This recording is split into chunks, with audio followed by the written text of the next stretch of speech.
Hello everyone, my name is Paul. Welcome back to the new news. I hope that everyone's having a fantastic evening. I apologize for the delays. Oh no, that's not good. Well, it would appear that my technical difficulties have seemed to continue. Let's see here. There we go. Alrighty, I hope that's better. Well, did I see the Commander Conscriptovich meme I made? No, I did not, Nuclear, not yet. Anyway, my name is Paul. Welcome back to the new news.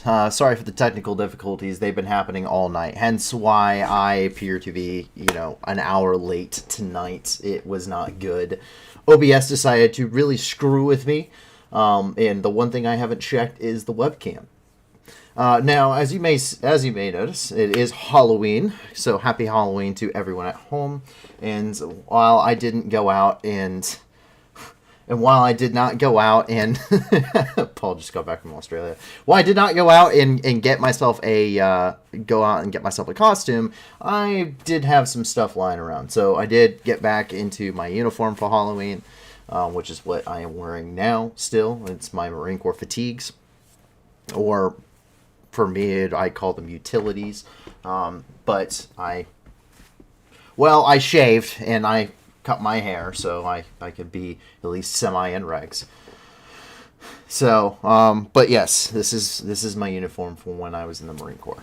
But anyway, so for those that may be new to the channel, what we do here is we try to be the news that gives back. A lot of times, of course, there's always a ton of news, but a lot of the news, generally speaking, is pretty bad, right? And even though we try to keep it uplifting here, it's usually not always the case.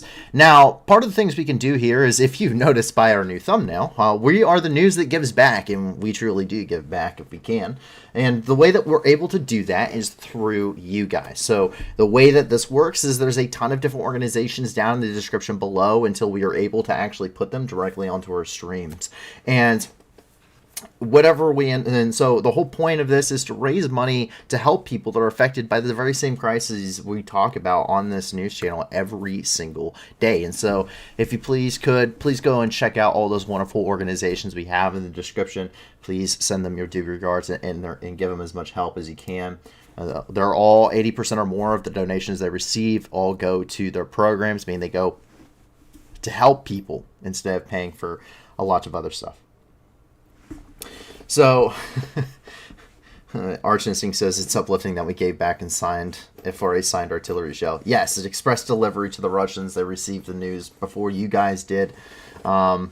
So yes, that finally came in. I've been waiting some time for that. It's from Sign My Rocket, which is an organization that they accept donations. This is something that they also work if you are a member or know of the NAFO community, North Atlantic Fellows Organization, which I'm also a member of, hence my fancy mug. And many of the other things that I wear on the stream. Them and St. Javelin are two awesome organizations you can go and get merchandise from, and the proceeds go to Ukraine. The Sign My Rocket they have a lot of different functions. Unfortunately, I don't exactly have a very high budget for this, but I do try and give back whenever I can. And one of the things I wanted to do is I wanted to get a signed artillery shell, because you can't be the new news, the news that gives back and not give back and make a statement with it. So I went and for $200 you can write whatever you want on an artillery cell. At least last I checked, it was $200. So thank you very much for Sign My Rocket for doing that. I really appreciate it. And they're also they are awesome. If you have the money, you can sign jets and tanks and all sorts of stuff. They'll make videos for you. It's pretty cool. So please go and check them out. They do really great stuff. They get a lot of medical equipment out to the front lines, especially, as well as a bunch of life-saving equipment. But on top of that, please go and check out all the different organizations in the description and help out there. Now, if you can't tell, please feel free to ask questions throughout the duration of the stream. If you can't tell already, I am watching the live chat and I am responding to comments. And please feel free to ask questions. I always implore you to ask questions. A lot of this has to deal with different combat situations and different conflicts ongoing throughout the world, especially, obviously, the big one being the war in Ukraine right now. And I will be able to answer a lot of those questions that you would have at the tactical level. So, give you a little bit of background on myself. Obviously, like I said, if you can't tell, I started in the Marine Corps between 2016 and 2020. I got out about 2.5 years ago. I was an O352 anti-tank missileman, which means I was an infantry marine. I fired the Javelin and the TOW anti-tank missile system. I was a fully cross-trained machine gunner, fully cross-trained rifleman. I was a partially cross-trained radio operator because we needed one, and I'm also a CLS, or Combat Lifesaver Certified Marine, meaning I have received medical training as well. I was a corporal. I don't know if the chevrons are hard to tell, but I was a corporal. I was a non-commissioned officer. Now, that means that I am very well versed in things at the small unit leadership level, things at the team level, fire team level, squad level tactics, platoon size tactics, that sized of things, the very small tactical level engagement stuff. Now, once you get to the strategic level, I really cannot voice too much on that just because I was never trained to worry about stuff at that level. But I do try to maintain a little bit of a well-balanced, I try to, or at least well-educated at many fields. I try to stay well-rounded in a lot of different fields. I have particular interests in things like history, geopolitics, that kind of thing. So I'm always reading about this and writing about it. If you guys have read any of my news articles, which I post a lot of them on Twitter. So I do have several different things that I have gotten published lately regarding that, and so if you guys are interested with any of that stuff, please also feel free to ask questions or whatever, and I will try to answer them. At the end of the day, I'm not an expert in everything, and subject matter expert or not, as a viewer, I always implore that you also go through and do your own research on any of these topics, including the stuff that I am supposedly an expert in. Please do not believe everything you hear on the internet. You can buy these at some surplus store, but no. But yes, please always do your own research, to be serious. It's just better that you do that and actually dive deep into something than just listen. I just want to be able to guide you in the right direction. Now, Nuclear finally posted his Army Commander Conscriptivish. And he says, today has been great. I lost some of our best attack helicopters, but I've been told we can make more indefinitely and not to panic. Army Commander Conscriptivish. See, Conscriptivish is Nuclear's source there in the war in Ukraine. He was conscripted very early on into the conflict, right about the time Nuclear came here and started watching the streams. And he came in as Private Conscriptivish. Now, through attrition and battlefield losses, Private Conscriptivish has made it all the way up to Army Commander Conscriptivish at this point. So it's very interesting to hear. I have no idea where he is on the front. They're very secretive about that, but he occasionally drops us these nice little quotes every once in a while. So, anyway, as we get into the serious stuff here, we jump down here and into Ukraine, where we have several different developments here throughout Ukraine, and some of these are also getting a little bit into the international one. But we start here in the eastern part of Ukraine, or the western part of Ukraine. Sorry, I've had a lot of caffeine and not coffee, so I keep having to take a pause there. Where we see Red Viburnum in the Meadow. It's a traditional Ukrainian revolution song. It was something that was created in the early 1900s, if I'm not mistaken, and it's really it's a song about resistance against foreign occupation and being just cultural Ukrainians. Red Viburnum in the Meadow was made very popular at the very beginning of the war. I cannot remember his name for the life of me, even though I have seen it and listened to it a million times. But anyway, he's a famous artist in Ukraine, and he went back. He ended his tour in the United States early. He went back to Ukraine when the war broke out and joined the Territorial Defense Forces, and he had a short video that he had made where he was singing this song, Red Viburnum in the Meadow, in Kyiv very early on in the war. And since then, it's really become a signal to signify this war. It's a song to signify the war. And it's a very powerful one. Well, here we have some seminary students here in Ternopil who sang this traditional Ukrainian song, Red Viburnum in the Meadow. It's a very beautiful song, so we're going to give it a listen.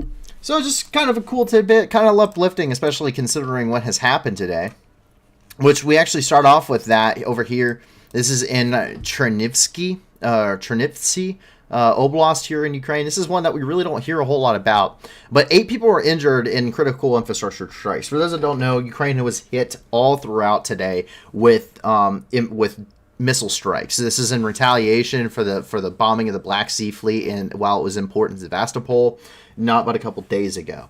And 8 people were injured over here in Chernivtsi during strikes on critical infrastructure. No reports of deaths. This is coming from Ruslan Zaporonyuk, who is the head of the Chernivtsi Regional Military Administration. And he said, quote, rocket attacks on the critical infrastructure facility in Chernivtsi region on October 31st. 8 people were slightly injured. So doesn't sound like anything too serious, which is very good to hear. Now, something that is not in Ukraine, but it might as well be because it's right here on the border. We're going to go ahead and hit a little bit of international news. And what we see is Russian missile ended up impacting outside of a village here in Moldova. And this Russian missile struck near the village of Naslavkia here in Moldova. It's a border city right there on the Moldovan-Ukrainian border. This missile was intended to hit somewhere probably in the Vinnytsia Oblast. 44 out of 50 missiles that came into Ukraine today were shot down by Ukrainian Air Defense Forces and the Ukrainian Air Force. But they said that this missile was shot down by Ukrainian air defense systems, but it ended up landing and impacting the what was left of it, ended up flying over to Kremin and then landing here in Moldova after being shot down. It caused no casualties whatsoever, no injuries, no deaths, but it did shatter several windows and cause minor superficial damage. And so this is actually a video of that impact. And if you look there in the red circle, this is coming from the Euro Maiden Press. If you look there in the red circle, you're going to see where that missile actually ended up impacting. So it goes on for a little bit here. Back up here. And you can see that impact.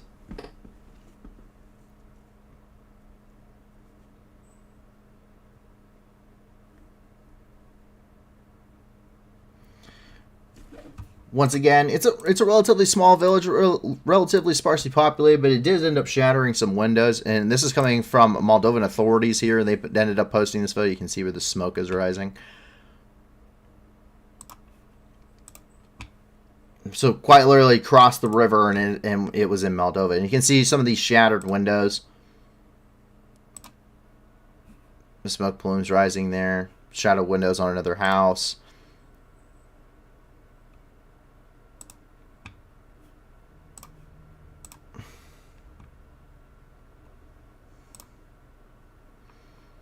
And this is kind of giving you a general idea. This is the geolocation information regarding this.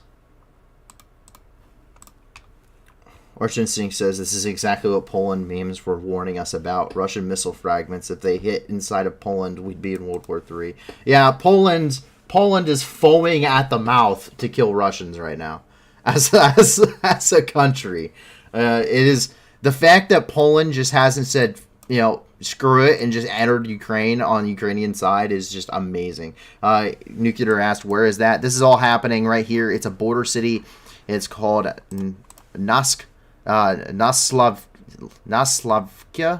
here on it's on the Donets River or the Dniester River. Sorry, here that borders Moldova and Ukraine.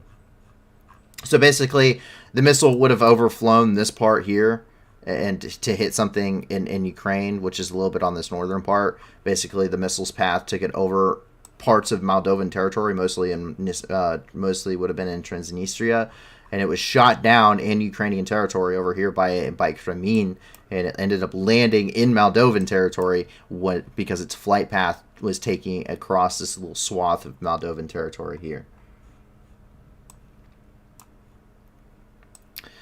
Up here in Kiev, we see a man was rescued from the rubble. Now, Kiev here took quite an extensive amount of strikes.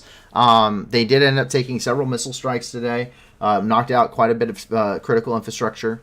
A man was rescued from the rubble. He turns out to be one of the directors of one of the local administration's buildings. He did survive, though obviously not unscathed. He was partially buried. Now, most of Kyiv is out of power, water, and gas, as is quite an extensive amount of the country right now. Quote, Russian occupiers shelled the objects of critical infrastructure in Kiev region on the morning of October 31st. As a result, some districts of Kiev have no electricity and water supply. At the moment, about 350,000 apartments in Kiev have no electricity. Once again, that's coming from Vitaly Klitschko, who is the mayor of Kiev. And then in a further update, due to morning shellings by Russian troops, 80% of consumers in Kiev have been left without water supply. And we do see some of that footage here. This is from one of those missiles that did land there in Kyiv today.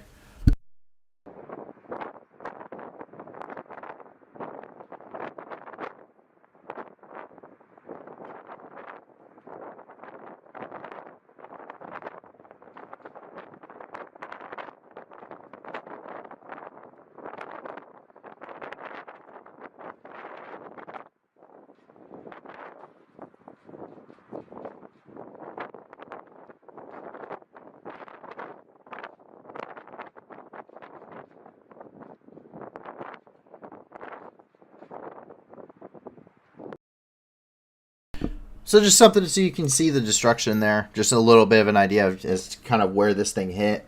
And then here's that rescue. They have blurred out quite a bit. Now, there are several laws imposed in several areas that after a missile strike has hit an area, if you are reporting directly at the scene, you must blur out parts of the background. If you're reporting it in near real time, that way that follow-on strikes can't be adjusted off of it. Otherwise, you have to delay the information. But this is an individual. He's being rescued. He did end up surviving from everything from all of our understanding. He did end up surviving with very little actual physical damage, but he's partially buried out of the rubble here. So here's the immediate rescue of that director from one of the administration's buildings here in Kyiv.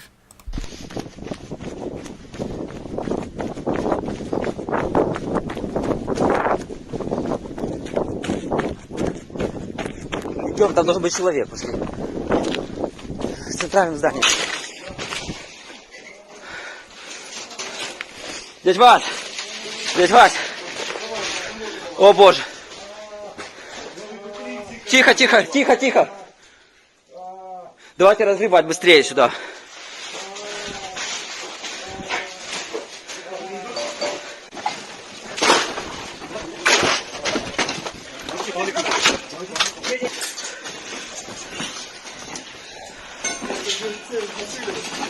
Да, Василий Васильевич, да.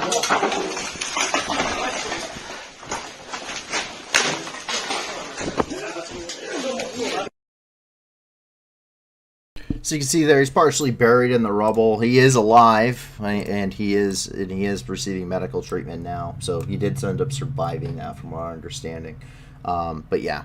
Nuclear says, to be frank, I think Article 5 requires very specifically an obvious attack and not a few fragments of missile hitting the Polish side of the border. Yes, it does.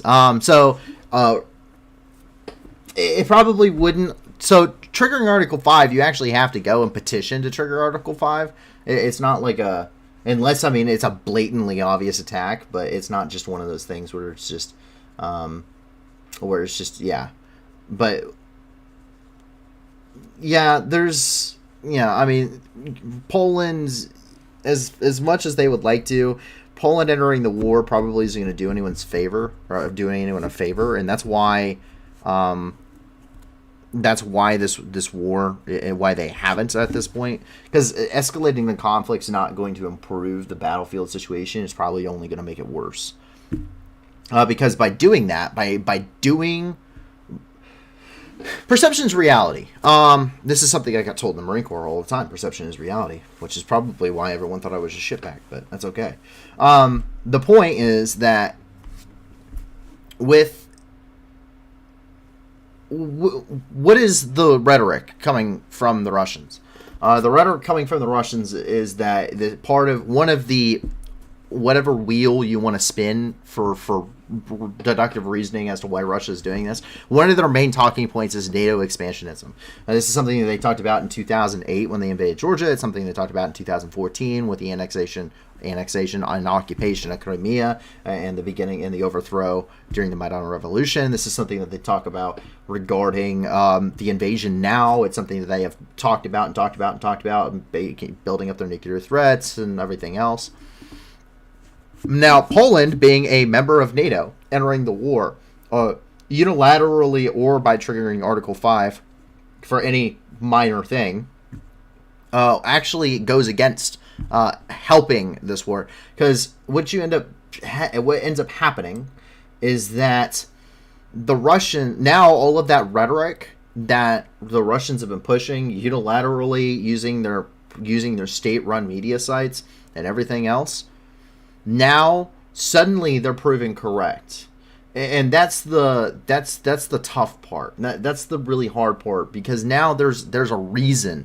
Right now, the Russians don't really have a reason to be in Ukraine, and they are talking about it, but they don't have like one solid reason. They don't have a solid reason, and pretty much everyone. Even if the Russians support the war, they don't really know why they're there. Everyone has a different answer, and no one can really agree with it as to why they're there. They just know that they are there. They know that they are fighting in Ukraine in a special military operation. So now suddenly a NATO power, unilaterally or through Article 5, now ends up entering the war. That suddenly proves all of the BS correctly. And proves all of the fears correct. Just like the fears were proven correct after 80 years of the Soviet Union saying that they were going to take over everybody and spread communism. Now, all of a sudden, suddenly after the fall of the Soviet Union, but really not, the Russians end up invading another country. Again, the fear of the Russians is there. They have... So they said something for 80 years, and then when they do it, it's proving a point correctly. That is that the Russians, for 80 years, said that they were going to take over everybody. And then their country collapsed. And then they rebuilt their country, and they tried to take over everybody. So it suddenly proves the point correctly. Ukrainians have a resolve to fight. NATO and the Russians don't. They're demoralized. They don't have a purpose. They don't see a purpose there, especially their troops on the front lines. And so when Ukraine enters the war, what ends up happening is that now if Poland were to enter the war, now suddenly, instead of mercenaries or whatever they're calling the Foreign Legion guys, now suddenly they are actually fighting NATO troops because they're fighting Poland. And that suddenly proves the rhetoric correct. And now there's something to garner support behind. And that's what makes it difficult. That's what makes it really, really difficult. And puts NATO in any kind of capacity, or any of the countries in NATO in any kind of capacity of having any kind of direct conflict in the war. Because it will escalate the war. It will escalate it quite significantly, and I think that's a snowball effect that no one really wants to see happen. Now, that doesn't mean that it shouldn't happen. And this is something that we see here. American Volunteers answered the big question for CBS, and that's because American Volunteer, or conducting a report with CBS, was asked if this is a righteous war. He responds very quickly, addressing a lot of talk, which I see quite often in social media, about people wanting peace talks. A lot of people, especially on social media, I see it quite often, are talking about, why would we escalate and cause the threat of nuclear war and this, that, and the other. and we should, Ukraine should just go for peace, and why should we, not why should we support Ukraine's war? Why shouldn't we go for peace? U.S. foreign policy, this and that, and well, this guy has a very quick answer for you. So if you may be one of those people, I think it's important that you listen to this.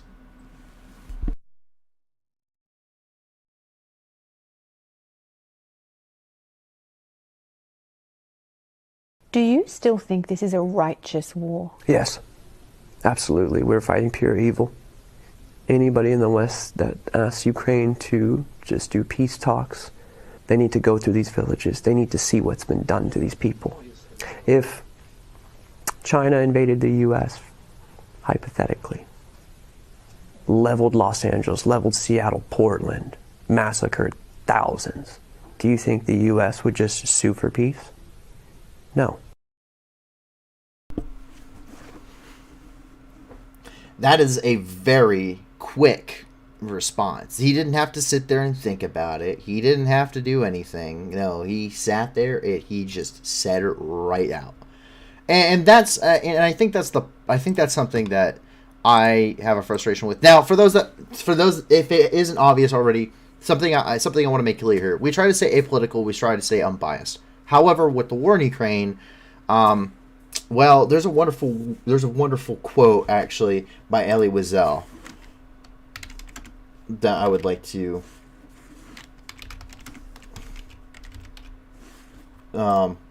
say here. Let's see if I can pull it up.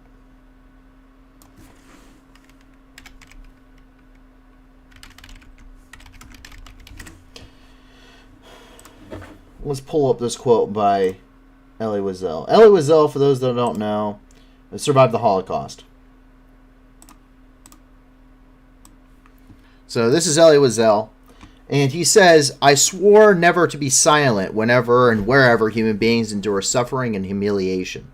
We must always take sides. Neutrality helps the oppressor, never the victim. Silence encourages the tormentor, never the tormented."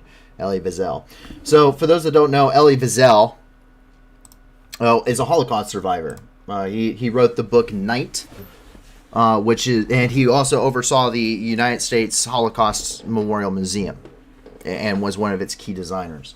Elie Wiesel, if you've never read the book Night, I read it at a much younger age than I probably should have, or I shouldn't say that, because I think I was ready to, but it had a very profound emotional impact on me because I read it very young, much younger than a lot of people did, because it wasn't required for me until high school, and I read it when I was in, I don't know, I was still either elementary or very early middle school. I read it, so I was very young comparatively to read this book and read what it had to say, and you can't read it without having an emotional impact on you. I don't think at any age. And he's wrote it. It's technically a fictional book, but it's based off of his experiences about the Holocaust. He uses a fictional character, and some other people do this. You do see this happen in other books as well, where they use their personal experiences. For instance, Eric Maroc, who wrote the book All Quiet on the Western Front, has its exact same ideology. He uses his experiences to write a fictional piece that is very historically representative and true. And so it's very so this war is very similar in that. Nor can the team here, as much as we want to stay apolitical and we want to stay unbiased, cannot have a we have to choose a side. We cannot support the Russians with any kind of a moral compass. And the unfortunate thing is that a lot of people do believe that the war is inherently prolonged by other nations' involvement, and that there should be. And that the United States, for instance, is really funding, considering we spent the most out of everybody, almost everyone combined, that we are really going above and or really pushing our foreign policy and fighting a proxy war. I wrote an article about that. We are not fighting a proxy war. By definition, we are not fighting a proxy war. But regardless of all of those facts, war is inherently terrible. And from personal experience, I can attest. War is inherently a very, very terrible thing.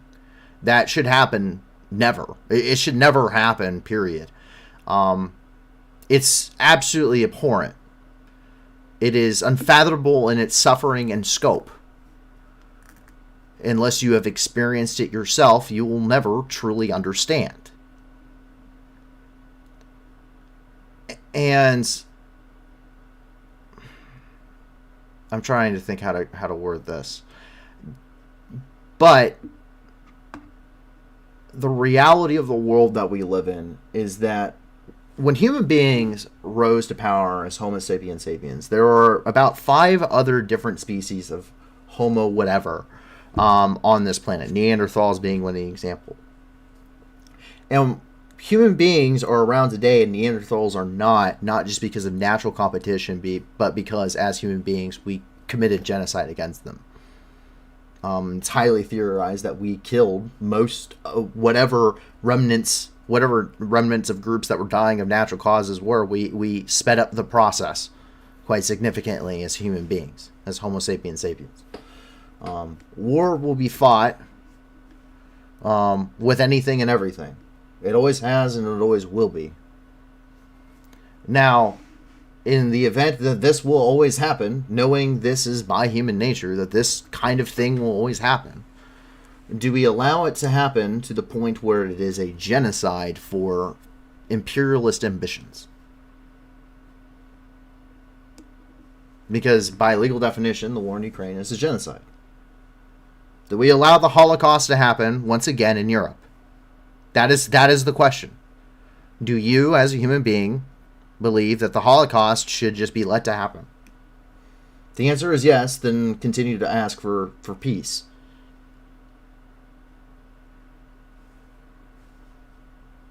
Continue to ask for peace. If you think that genocide is okay, ask for peace. But if you don't, then buy artillery shells.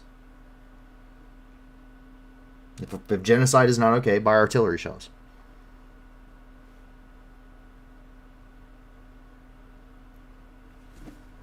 I really don't know how. I really don't know how else to describe this.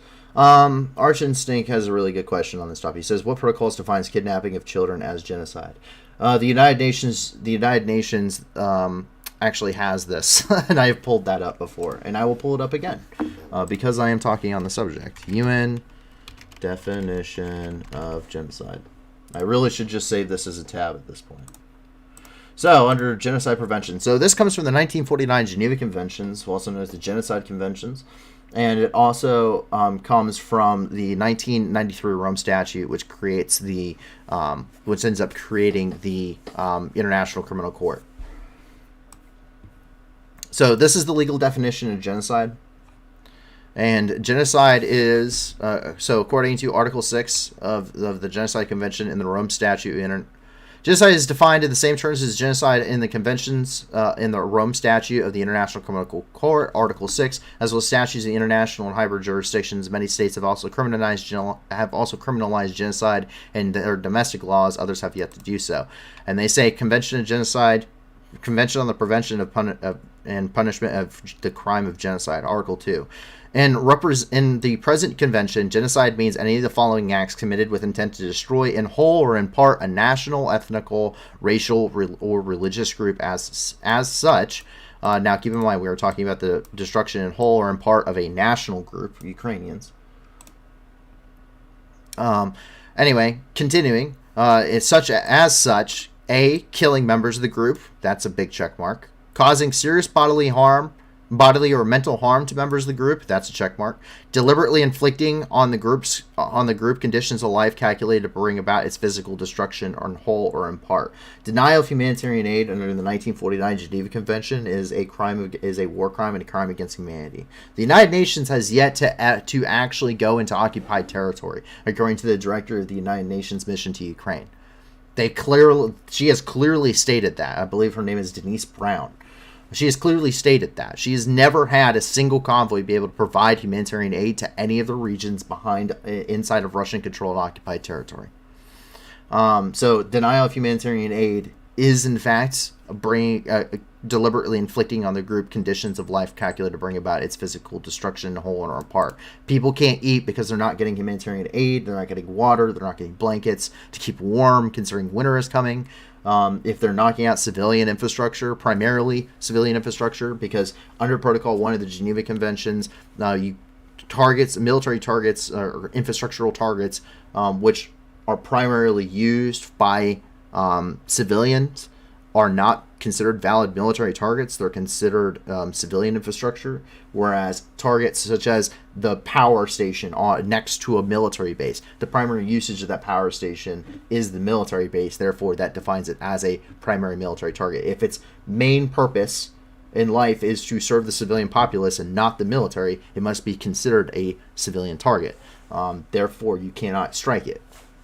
Which is why all of these civilian infrastructure targets, like the Dnipro hydroelectric power plant, which we'll get to, striking Kyiv and putting 350,000 apartments out of power, all of these are considered war crimes.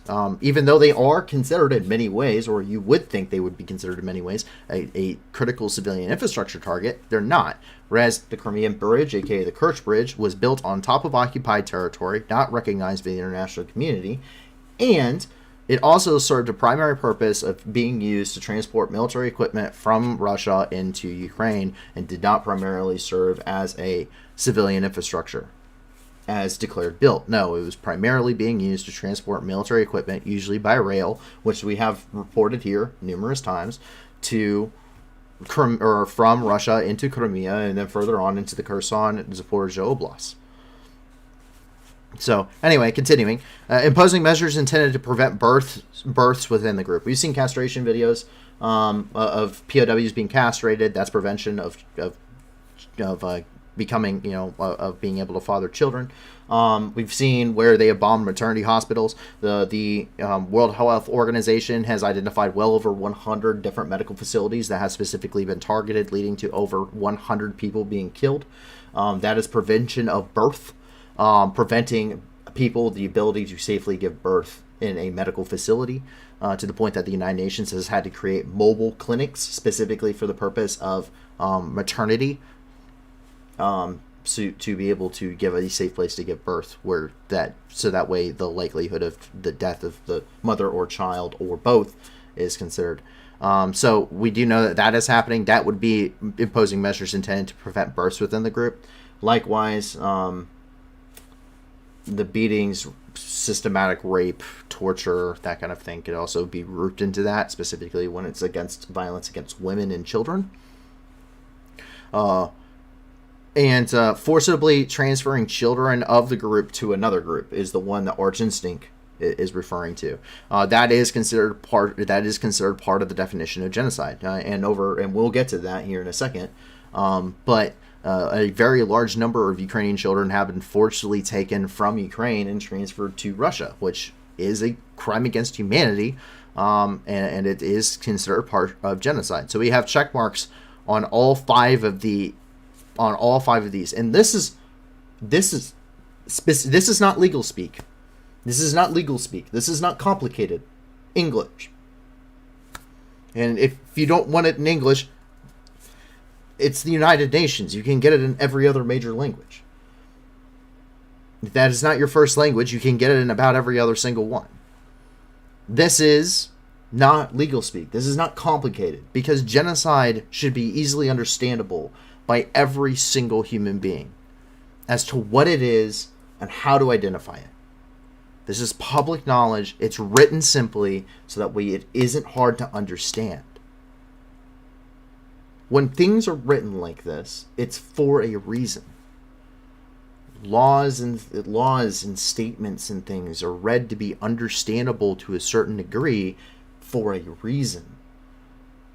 There's also a reason when they're not written to be understandable, easily understandable, or anything else like this. This is very plain English.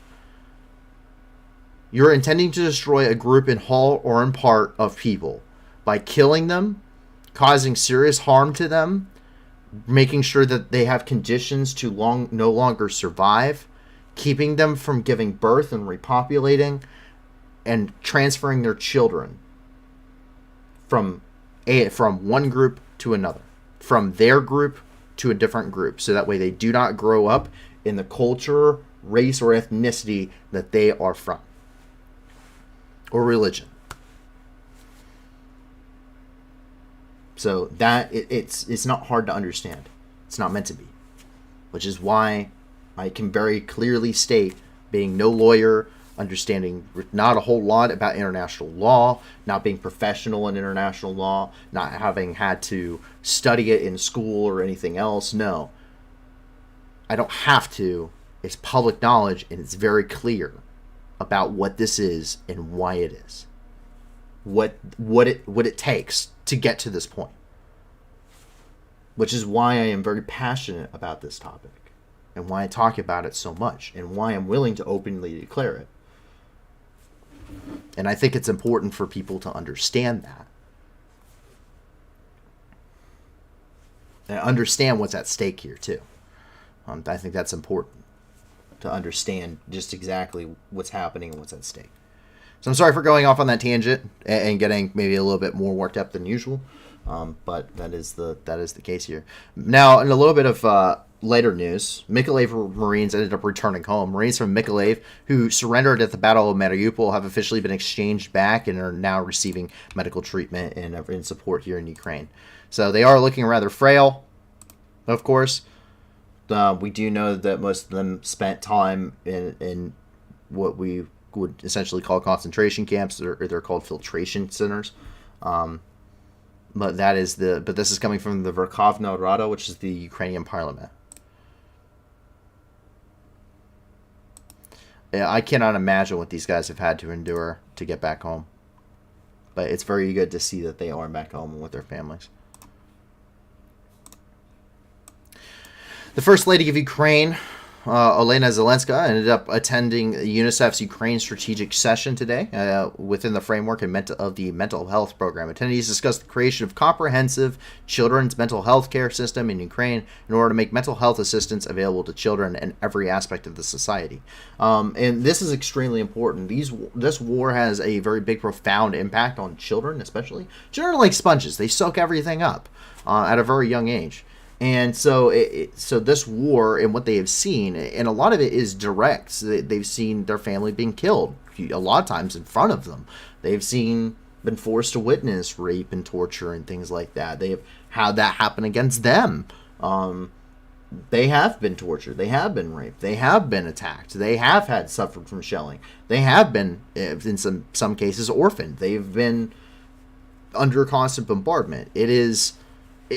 It's difficult for an adult to deal with it, and a child is especially at risk for that. And unfortunately, a lot of children have been injured. A lot of them have been killed. A lot of them have gone through things that is incomprehensible to us in many ways. Unless you have been through one of these situations, it is just incomprehensible to you. And children are going through this, and they're going to need mental health care for the duration of their lives. This is not something that it's not like a cold.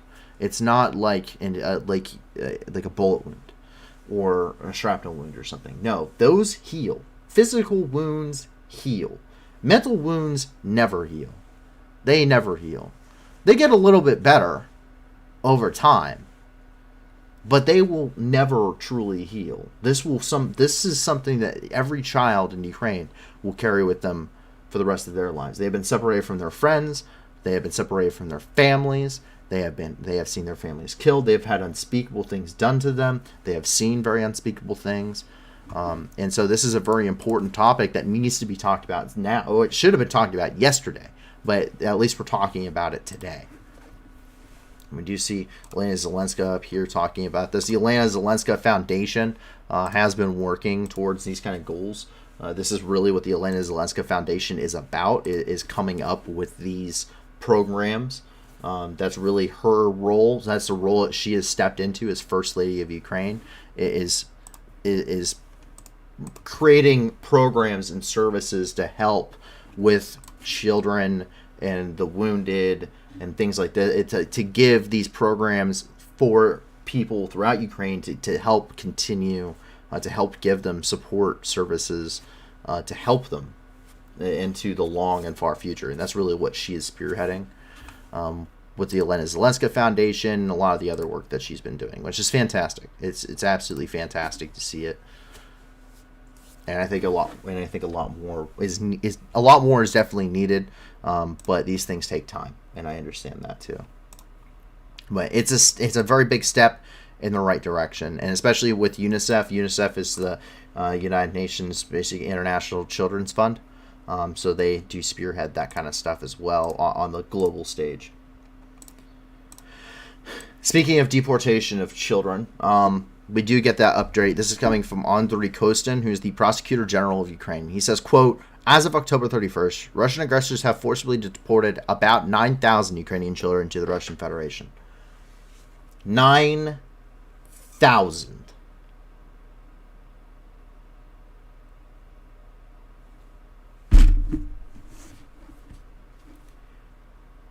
Nine thousand children are in Russia right now from Ukraine. They're Ukrainian. And the Russians admit it. Once again, as I have just read not but a few minutes ago, this is genocide against a people.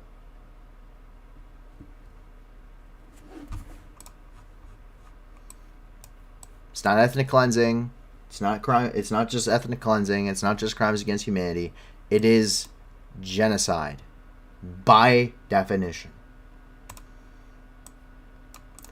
Down here in Cherkasy, 2/3 of people are currently without electricity. Quote, Russian occupiers shelled one of the objects of critical infrastructure in the Cherkasy region on October 31. As a result, two-thirds territory of the region have been left without electricity, without an electricity supply. Moreover, 4 Ukrainian citizens were injured. That's coming from Ihor Taborets, who's the head of the Cherkasy Regional Military Administration. Whenever you just see that they're the head of whatever this also means that they're like the governor of the region, essentially. Over here in Kharkiv, there's a little bit of uplifting stuff. United. Ukrainians have formed long human lines to pass supplies to an area that's currently being shelled just constantly. So, take a look. They form a human chain and they just pass one box to another. It's very effective. It's very efficient. But this is how you can move a lot of supplies very quickly when you don't have easy vehicle transportation or what have you. Demon. So you can see they're just here passing off supplies. Those humanitarian aid.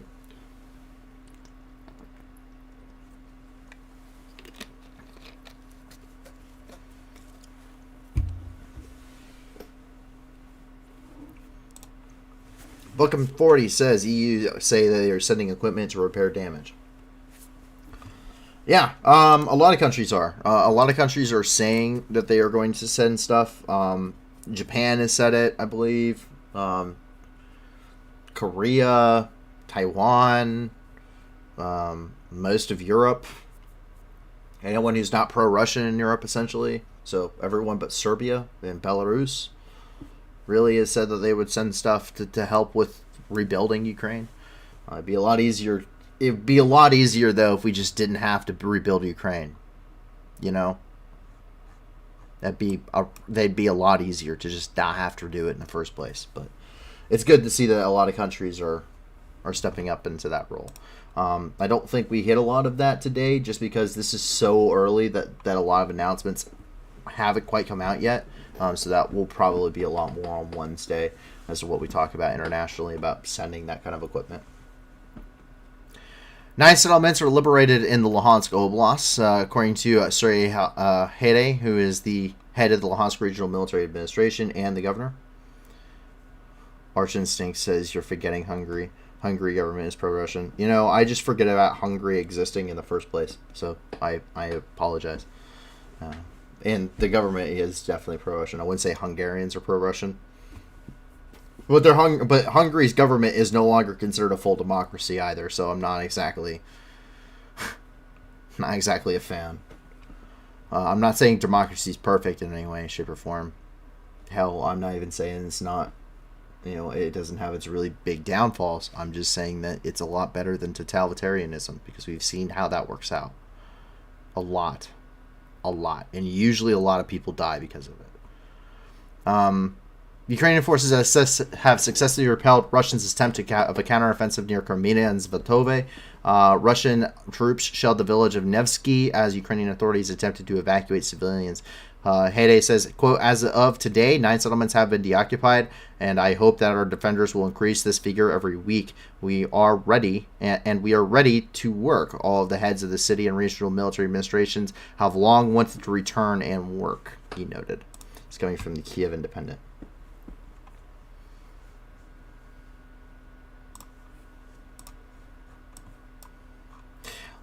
Liman, down here in the Donetsk Oblast, has received pretty sustained shelling for pretty much the duration of since it was deoccupied. And we can see some of this. A lot of this is coming from D-30s, which are tube artillery systems, and rocket artillery systems, the BM-21 Grad, which uses 122 millimeter Katyusha dumbfire rockets to strike an area. I see that Delta Aviation keeps asking, where is Admiral Makarov? Well, you know, we have no idea, but no Russian. We'll get to that joke later. But yeah, we can see some of the destruction here. This is coming out of Le Mans. This is coming from Pavel Kolenko, who's the head of the Donetsk Regional Military Administration. He goes to these sites and he takes photos himself to show the destruction. And he then encourages evacuations because a lot of people in this region still have not evacuated. As crazy as that sounds, these people have gone through war for the last 8 years. They think that they have seen it all, and they haven't. This is so much worse. And if you are in one of these areas and somehow watching this, please evacuate. It is unbelievably worse than whatever you've seen in the last 8 years, and that is saying something. We get the daily Donetsk update from coming from Pavel Kolenko as well, and he says, you know, this is released at 8 a.m. every morning, and it covers the prior 24 hours. So the one yesterday, which I'm getting ready to read, covered the 29th. The one today covered the 30th. And he says, quote, on October 29th, number of victims of Russian army in Donetsk Oblast increased by 10 killed, 8 injured. Once again, we get this from his official Twitter.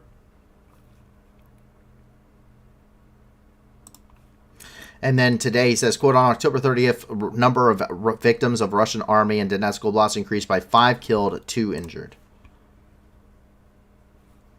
And so far, as of his figures that they have released, 1,130 civilians have been killed and 2,500 even have been injured. This does not include areas of the Donetsk Oblast currently under occupation, such as Mariupol or Volnovakha. And that number did begin as of the 24th of February. Bakhmut gives us another update, and this time it's in English, and it's for Western viewers, really. But these are a couple of Ukrainian soldiers there in Bakhmut giving us an update as to the situation on the ground. So let's take a listen. Hello everyone, this message from Bakhmut. We are Ukrainian soldiers. My name is Yegor and next to me Artem. Hi everyone, now we are recording the video from the Bakhmut, and sometimes you can find some information on Russian publics, on Russian articles that Bakhmut, there are some street fights in the city of Bakhmut, but it isn't true. Ukrainian soldiers are keeping position out of the city, and the Bakhmut, the whole city, is under our control, under Ukrainian control. So, and maybe more information we will give you later. Slava Ukraini. Slava Ukraini. Glory to Ukraine. Yeah, so they're not going to say a whole lot, and they really can't. It's operational security, but what all they're clearing up is the fact. So there has been a significant amount of fighting in these areas, and there was a little bit of an incursion by the Russians into Bakhmut itself. That has since been pushed out, and we know it's been pushed out. We're seeing the footage of it having been pushed out. Places like now, it also can get confused with places like up by Soledar. There's another town called Bakhmutsky, which is a small village on the outskirts of town that does have Russian forces in this area. We do know that they're in this area. In fact, we had photo evidence of them here in this plant. So we do know that the Russians are in Bakhmutsky, but in Bakhmut, they are actually pushed out to the outskirts of town, where they have set up, where the Ukrainians have set up defensive positions, and we've seen TOS 1As, which are the thermobaric launchers, the thermobaric munitions launchers, the vacuum bomb launchers, the flamethrower tanks, whatever you want to call them. They were shelling Ukrainian positions on the outskirts of Bakhmut itself. We did show video evidence of that happening. From the day it was ongoing. So we do know that there aren't any Russian troops in the city of Bakhmut, at least to the best of our knowledge. So just good to see that someone in Bakhmut's saying, "Hey, yeah, we have this city. Like, they're close. You can hear it, but yeah, we have this city." Alchevsk. Russian base was struck here in Alchevsk. We actually have it geolocated down to the building. So it's right over here. This is the Russian base that was set up here in the Metallur Hotel in Alchevsk. Reportedly struck by at least 2 HIMARS missiles, visible atop the ruins of this Russian is a Russian military antenna that would have been used at the command and control center, which then therefore makes it very much a valid military target. It appears that only the building itself was actually damaged. And this is actually coming from the Russians. You can see up there that is a military antenna. Very clearly, you can see the stabilizing rods and everything there. Yeah, that's something that you erect.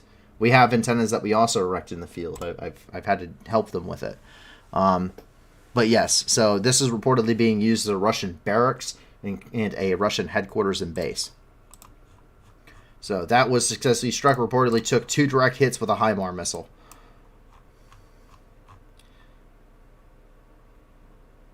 Bookham says, I've seen footage of Donetsk airport combat for years now. A crazy amount of stubbornness on both sides.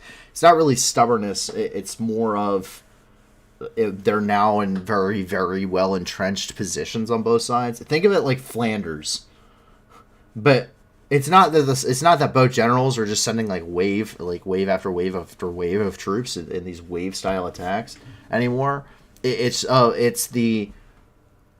We're both in trench lines and there's not really any way to cross it, so we just shoot at each other from the trenches over and over again and just level the place with artillery over and over again.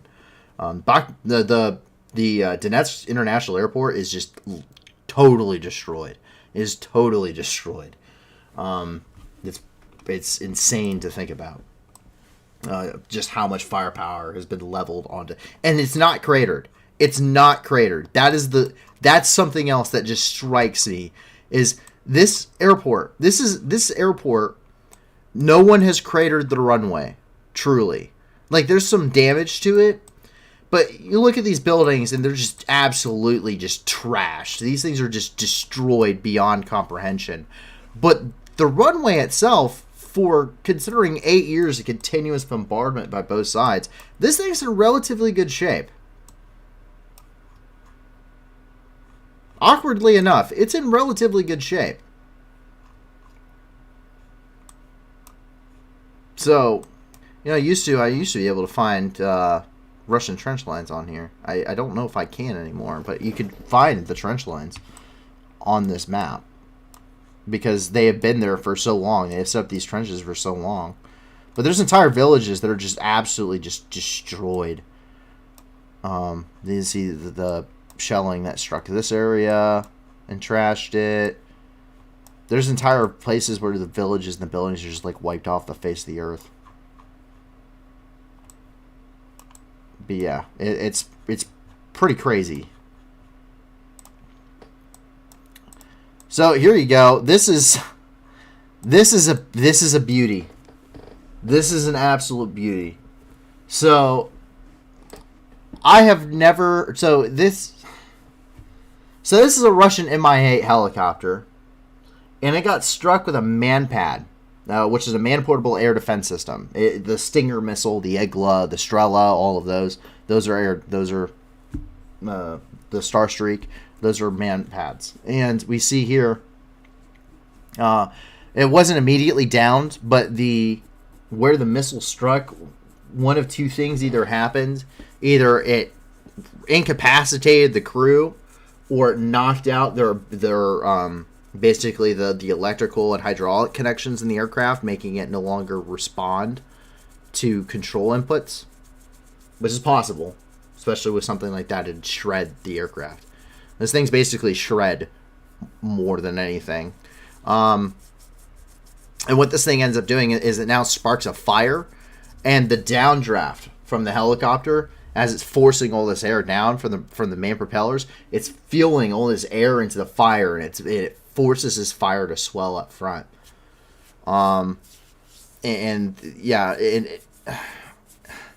Anyway, it ended up slamming into the ground. It flipped onto the top, and it just burst into a fireball. Well, just take a look.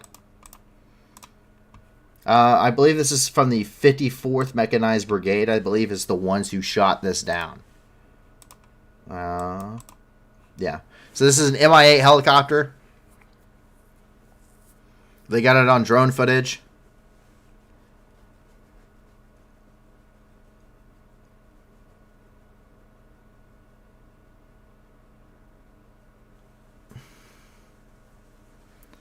And you can see that MANPAD hits it, and it just starts slowly going down, and you see it just bursts into flames.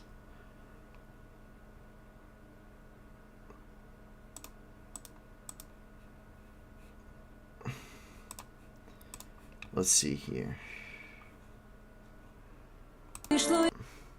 There we go. Here's the actual extended version of this.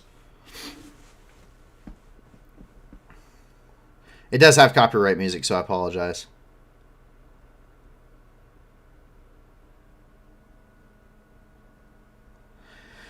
So you can see, and it knocks a couple good pieces out, but you can see like the fire has started, but it's kind of working its way up the side. But that downdraft is just pouring oxygen into this, and it is forcing that fire to just grow as it continues. And it probably also hit like a fuel line. So you see it just starts engulfing the whole front. And at this point, he should have landed already. He already should have done a controlled landing. So the question is the pilot even in control of the aircraft if the pilot's still alive? Because you just kind of see it meandering here. And it doesn't seem like he's actually trying to put the aircraft down and trying to save the crew at all. Because this would have, if he had actual control of the aircraft, this would have been relatively easy. You can see it hits the ground and immediately flips onto its top, which then it traps everyone inside as this thing turns into a fireball. So if they didn't die from the blast and they didn't die from the crash, they burned alive because they couldn't get out of the aircraft. Flight engineer, maybe we should land. I'm pretty sure at least the crew, maybe not the pilot and the co-pilot, but at least the crew chief and flight engineer and all that fun stuff, that anyone in the back probably was immediately either killed or mortally wounded after that MANPAD struck it, because they would have been immediately incapacitated from being able to do anything. I don't think he had the chance to ask maybe we should land. He's probably just bleeding to death in the back if he wasn't dead already. But so that is an absolutely picture perfect. That's almost as good of a shoot down as the Heinz shoot down from early on in the war.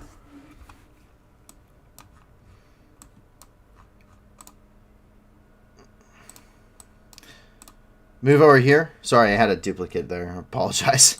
Over here, we see footage of destroyed buildings. This is right here over by the front lines. This is on Orkihiv, which is here. 19 killed, 1 survived. I did not see any numbers associated with that, so I'm not going to report that true yet. We will see. I will have to maybe take a look at the research afterwards, too. But footage of the destroyed buildings here. This city's been on the front line for quite some time now. This front line in this area has remained relatively static. And what we're seeing here is this, like many other places, is getting pretty much daily bombardment and has for months on end now, similar to like Bakhmut, and it's just absolutely just wrecked. It is destroyed. And these are not civilian targets. These just are not civilian targets. These are not military targets. These are civilians. These are civilians. These are civilian infrastructure. These are houses. They're not military targets. This is indiscriminate bombardment, which breaks several different things in the Geneva Convention and the additional protocols. So it's just horrific. But take a look. Вот вам прилеты какие тут справа. Вот смотрите. Подождите. Такие прилеты.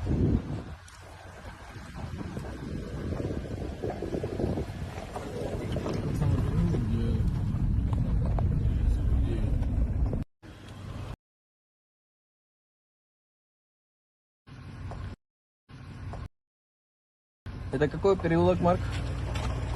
Олимпийский переулок. Смотрите, домов живых пока ни одного не увидел. Смотрите. Все разбито. Все разбито. Ни одного дома нет живых. Ой. Вот мужик какой-то чинит. Добрый день! Соседи кто-то есть? Старики остались? Старики остались? Я понял. Я имею в виду, старики здесь вообще есть? Кто-то? Я понял тебя. Короче, кто как может укрепляет дом. Да, вот это ты правильно сказал.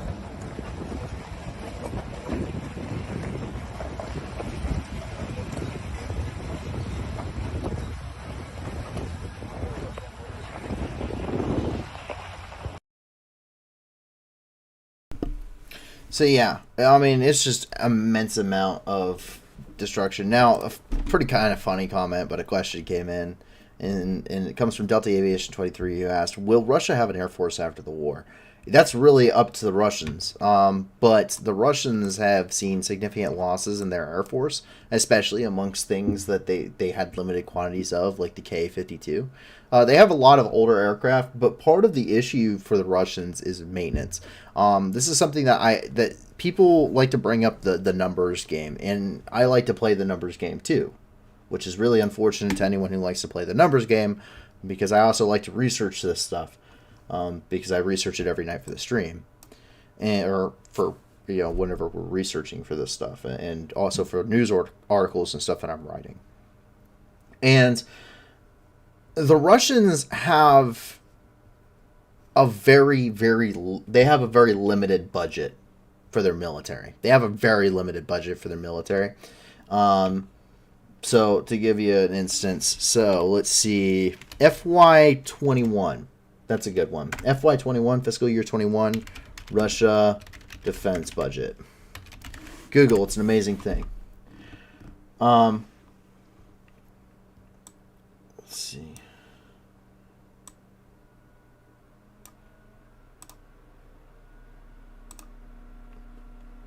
So the Russian military budget expenditure grew to $65.9 billion USD in 2021.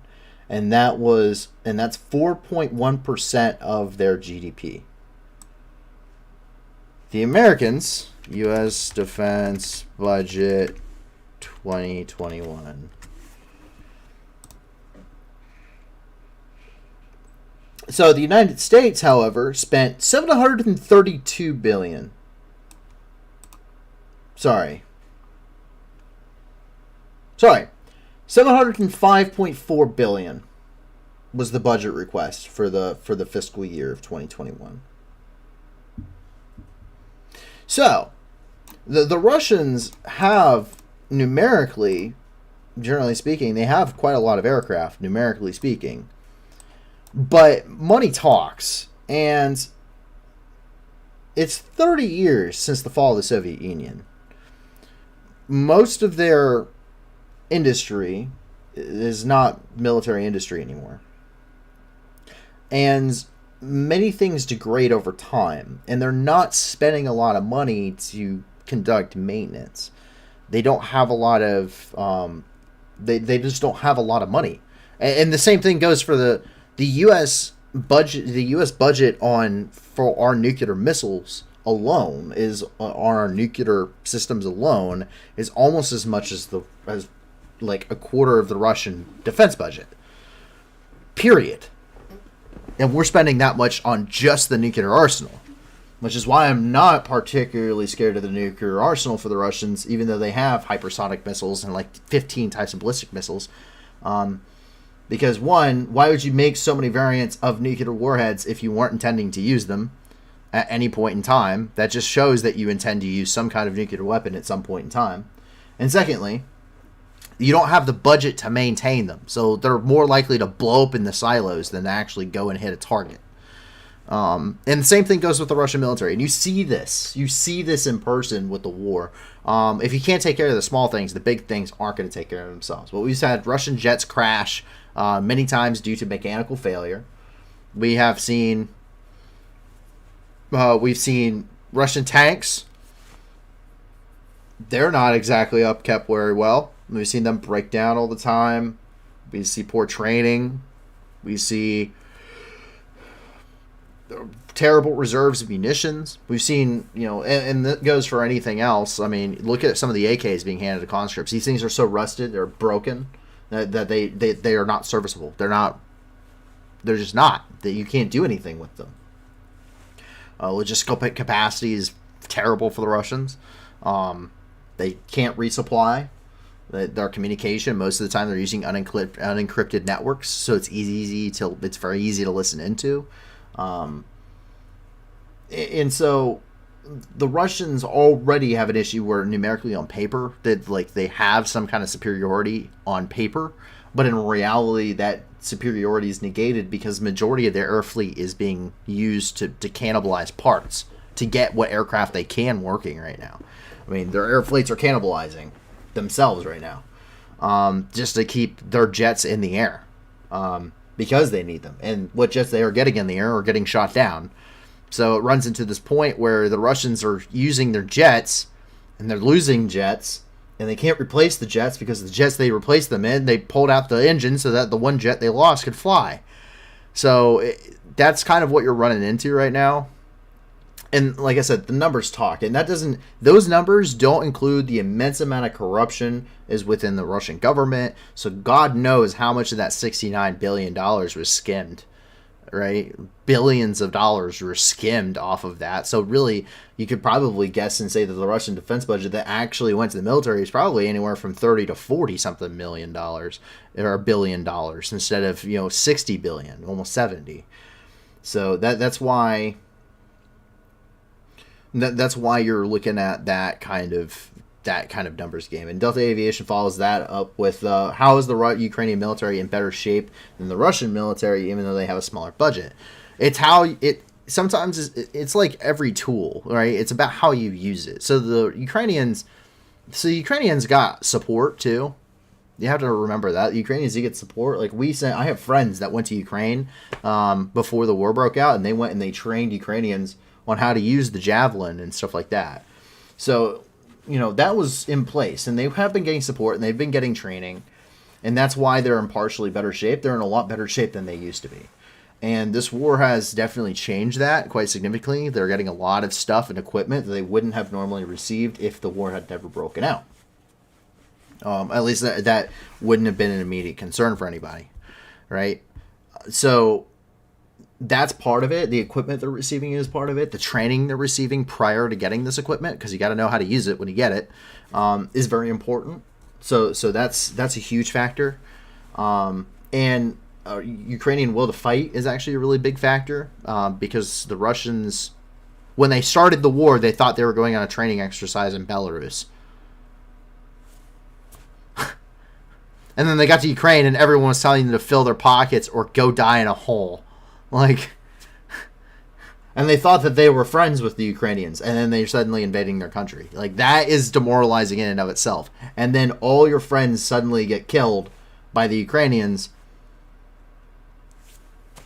Like, no one thought this, nobody at, like, any level thought this was a good idea until you got to the Kremlin. Like, nobody in the government, nobody in the military. There's not a conceivable person in the military that didn't sit there at their desk and go, man, this is going to be so screwed, but if I tell Putin that, he's going to kill me. I'm going to get pushed out a window or something. Yeah, that's pretty much how that goes. So no one except the Kremlin essentially thought this was probably a great idea. I can almost guarantee that. And we kind of see that reflected in how they operate and what they're doing militarily. Especially very early on in the war. And since then, Ukraine has learned. Ukraine is focused. That has gone from a Soviet-style doctrine into a more NATO-style doctrine. And while it's not perfect, they don't have to be perfect. They don't have to be the greatest military in the world. They just have to be better than the Russians. And the Russians haven't learned jack all. The Russians still have the same general doctrine that they have had for the entire duration of the war. Heavy mechanized forces that are top-down structure reliant, that they really are using quantity over quality. And they're not really using precision munitions or using mass bombardment techniques and scorcher tactics. So you're not really seeing the Russians learn on how to change their doctrinal types very well. They're not really changing how they're doing business. They're just doing more of it in certain areas than they were. And the Ukrainians, on the other hand, have definitely shifted from going from a unit that's a top-down command structure into small unit leadership tactics, which, once again, the small things take care of the big things. So if a team leader is on the outskirts of a village that he's been sent to overwatch, and he sees an initiative, if he sees that the Russians are vulnerable and he knows he can take them, then that team leader can lead his team and go take the village. And there's not any Ukrainian general that's going to go, you're stupid. Like, no, the guy saw the initiative and took it. I see the initiative to go set up this blocking position, and it completely blocks a Russian axis of advance by setting up that blocking position, and allows for Ukrainian forces to continue to maneuver onto their objective. And like that kind of stuff, that small decision that corporal or that sergeant or that staff sergeant is making, is going it turns into big things. Tactical gains turn into strategic gains. It's not like you go order the entire army to attack this town and everyone just attacks the town. Like, no, there's small unit leaders that are making those split-second decisions. You know, they see an opportunity, they take it. The Russians don't work like that. The Russians, the way they work is they go and they're told, go take this town. And then they go and they fight to take this town. They fight to take this town. They fight to take this town. They fight to take this town. And they keep doing the same thing over and over again. They keep doing the same armored frontal assault, except they're like, okay, can we get more tanks? And the Russians ship more tanks to them. And except instead of T-72s, they're getting T-62s. You know, can we get more BTRs? And instead of being BTR-80s, they're getting BTR-70s. And they immediately attempt to do another assault. And then they lose more guys. And then it's one of the definitions of insanity, is doing the same thing over and over again and expecting different results. That's kind of how the Russians fight the war, because nobody is telling them any other objectives. No one is telling them, please stop attacking. You are no longer combat effective. You need to be rotated out. Please dig in and provide a defensive position for the unit that will relieve you. The Russians aren't doing that because they're not rotating anyone, period. And two, they're not really changing up their orders. They're just saying that's what you see with Bakhmut. Bakhmut would have been a fantastic military objective to take 2 months ago. 2 months ago. Strategically important. 2 months ago. Now it's a fixing force, and that's about it. You can't do anything because your flanks busted in alignment, so you can't do the pincer attack. You can't do the envelopment. So that's why. It's a difference in doctrine. It's a difference in mentality and how they're employing themselves, but it also is some of the assistance. But it really comes down, a lot of things come down to, you don't have to have the best gear in the world. If you know what you're doing, generally speaking, you can pretty much figure something out. You can make the most of what little you have. And you see that done throughout warfare and history. And Ukraine also has a reason to be fighting, which already gives them the advantage because they're winning. They have a reason to win. There's something like it's an immediate. It's been put many ways, but if Russia stops fighting, the war in Ukraine ends. If Ukraine stops fighting, Ukraine stops existing, and its people no longer exist either. They will be ethnically cleansed and replaced with Russians. Ethnic Russians. Muscovites, more than likely. So, that's a really big reason to fight.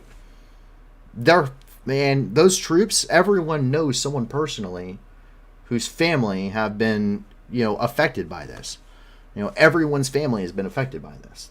Their families have either had to flee, or they have been bombed, or they know someone who's been bombed, or killed, or tortured, or executed, or raped, or whatever, pillaged. And there's not a single Ukrainian soldier on the front lines who doesn't know the risks of, if I fail this, if I fail to hold my position, if I fail to retake this village, innocent people are going to die, or my family is going to be killed if the Russians win.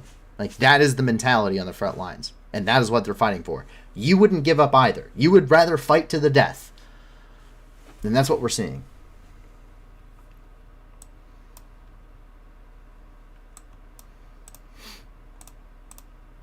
Up here in Zaporizhia, Russian missiles ended up striking the Dnipro hydroelectric plant here in Zaporizhia.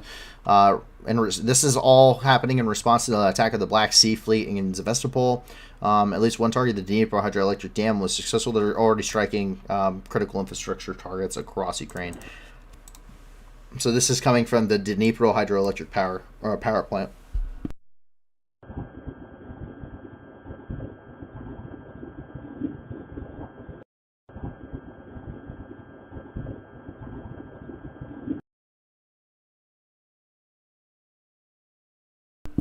It's not the only thing.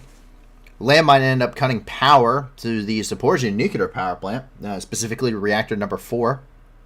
And this is coming from so basically it detonated outside the power plant facility. It disconnected the electrical line. They have backup power currently providing energy to the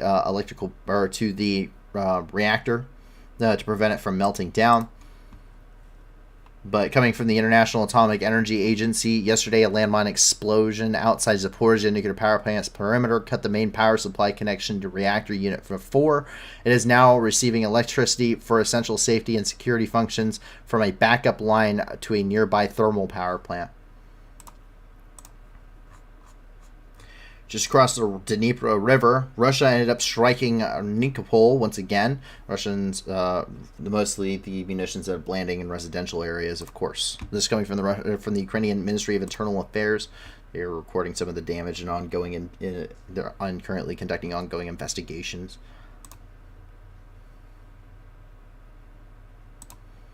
Once again, civilian homes are not a military target. I don't know how many times we have to say this.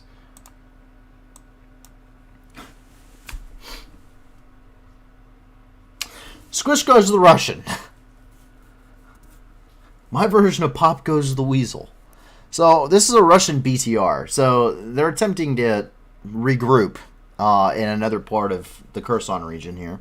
From right before our Ukrainian artillery strike is supposed to come in, and this BTR had a small accident while a bunch of infantry were riding atop it.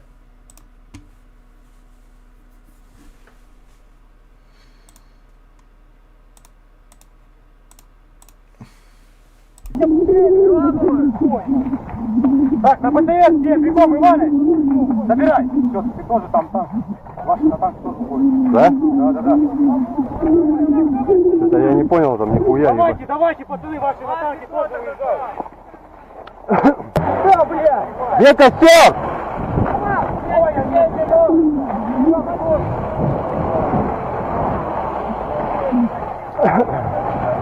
Давай.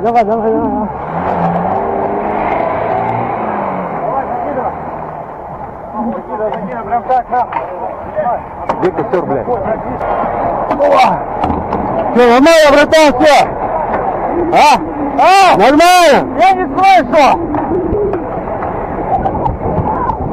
Брат, я не слышу, меня контузило сейчас. Да. Я понял. Блядь! Ёбай нахуй, блядь! Ехать, блядь!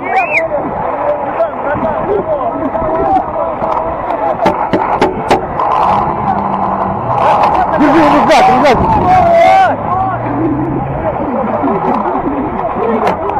Быстрее! Костер, давай быстрее, блядь!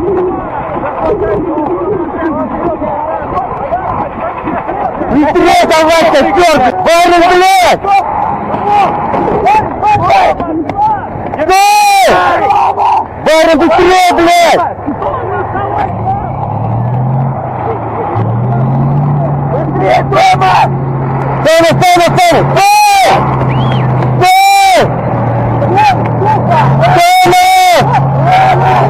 Сюда давай, блядь!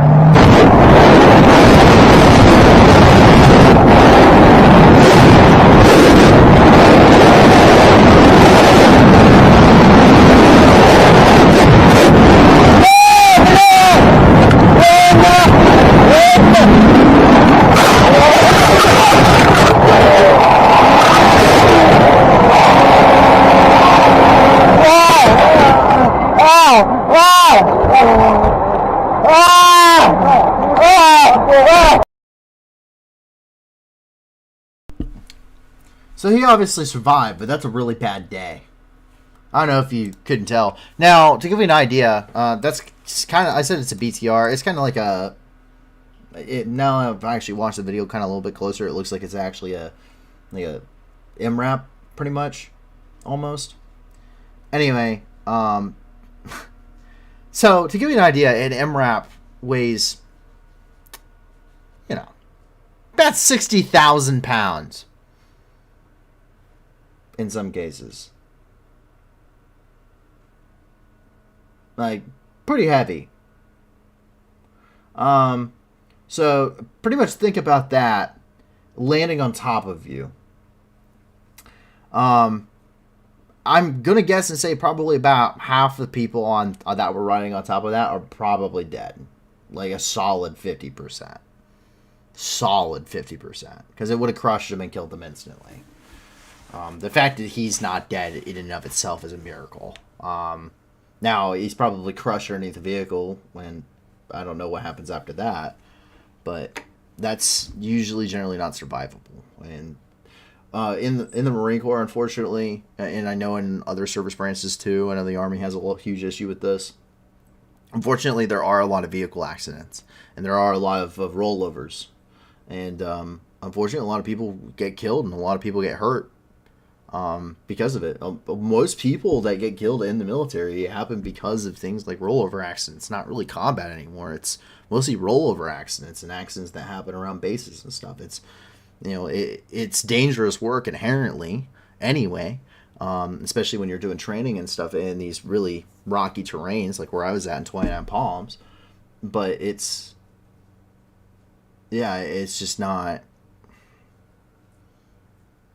Yeah, so it happens. It happens a lot, unfortunately. It's just you don't usually get to see it. And I don't know what this driver was doing, but he's pretty dumb. So why is war so destructive? Well, we have a pretty good video to emulate this. So if you want to, please jump on this map and poll this, and please tag Amnesty International and see what they have to say. For those that might remember, Amnesty International talked about how the Ukrainians were using using civilian infrastructure as target to prevent strikes being used against their forces and inherently endangering civilians. Here's a Russian armored vehicle that has driven inside of a house, a partially destroyed house, and used it as cover. This 100% breaks the Geneva Convention. 100% this breaks the Geneva Convention. Ukraine destroyed it, though. Take a look. Вот это хуёво. Арси, приподними. Давай потихоньку. Есть, хлопчики. Уху! Красавчики. Красавцы. Сука. Спасибо. По просьбе трудящихся. С днем автомобилиста! С днем автомобилиста, пидорасов. Горит. And you can see it there. That's the armored vehicle that's been shoved into this building, and they kind of cover it with some tarps and stuff. But yeah, that's 100% against the Geneva Convention. You can't just like take people's houses and drive your tank into it and use it as cover. Like, that's Amnesty International. Where's your comment? I demand it from the new news. Russians are looting as they retreat. Who would have thunk it? The Russian forces continually on the retreat here within the Kherson Oblast have been clearly filmed looting civilian homes as they prepare to leave the area, similar to how they did in Kyiv, Sumy, Chernihiv.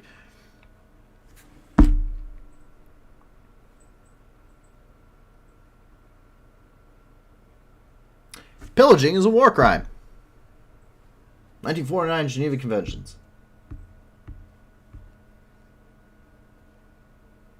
Protections of personal property.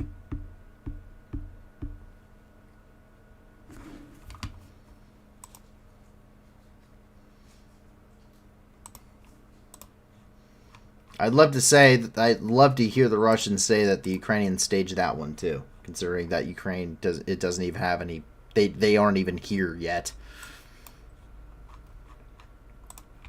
And Russian guarantees meant nothing anyway, if we take a look here as to what's happening out of the Black Sea. Here in the Odessa Oblast, we saw many ships leave through the Grain Corridor despite Russia pulling out of the deal. The UN, Turkish, and Ukrainian teams will continue to inspect ships in Istanbul as previously agreed, and the new process was informed to the Russian delegation. Ships were seen leaving port throughout the Odessa Oblast, at least 7 of them forming a ship convoy as they headed through the Black Sea and steamed towards Turkey.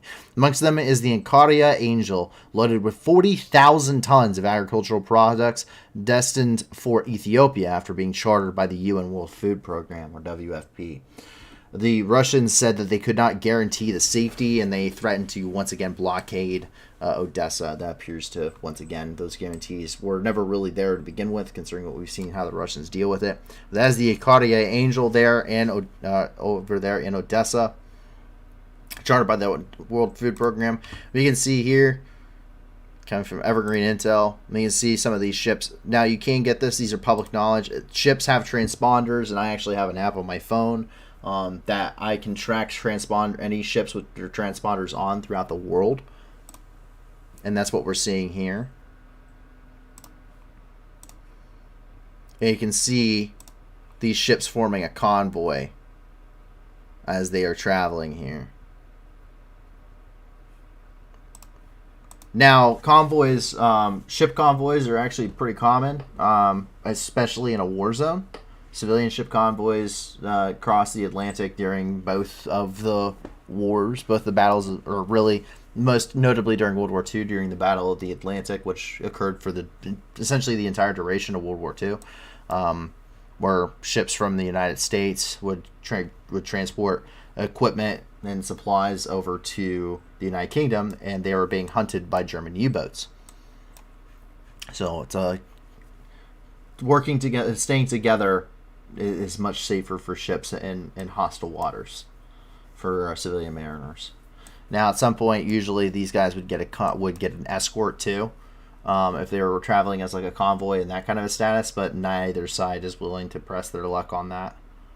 but there has been a lot of military flights, reconnaissance flights that have been circling around here over the Black Sea. We've seen quite a bit of that, so we do know that they are being tracked by NATO aircraft. Well, that's everything inside of Ukraine and in Moldova too.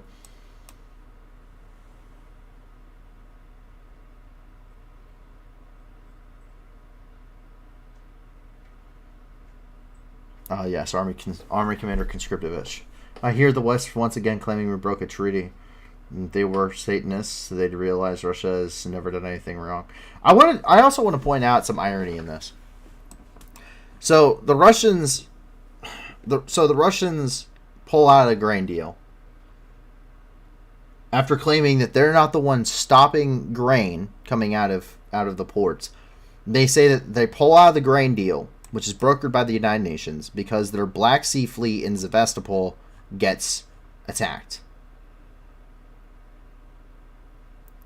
And that's after they get attacked with some drones on a major city in Crimea. After day after day after day after day, since the Crimean Bridge was blown up, the Russians have launched massive cruise missile strikes and drone strikes against Ukrainian targets, civilian targets, like civilian infrastructure and civilian apartments, day after day after day. So Ukraine, after taking literally weeks of being just pounded by these missiles and these drones, and it killing dozens and dozens of civilians in the process, and also crippling Ukraine energy infrastructure right before the cold really sets in the country, really giving them no way to heat themselves or, not freeze to death in the sub-zero temperatures of the Western Eurasian plain. Ukraine uses drones and blows up they blow up parts of the Black Sea Fleet, notably a minesweeper, a troop transport ship, and their flagship, the frigate Admiral Makarov.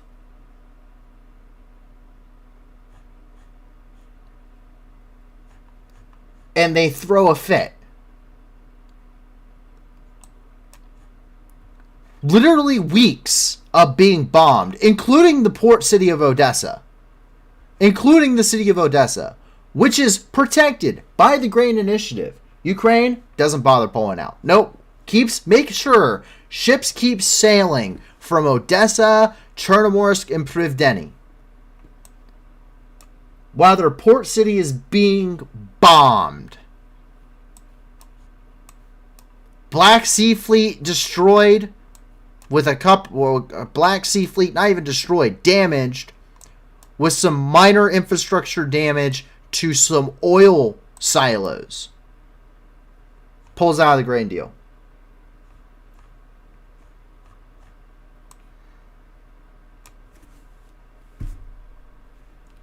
The Russians. The word means nothing. Just don't listen to the Russians.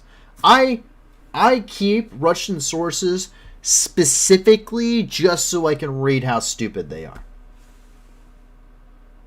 Because you cannot believe... I do not get anything useful from the Russians. I really do not. I do not, for the news, get anything. It is the same thing. They don't even use new photos. They use the same photos they took in March.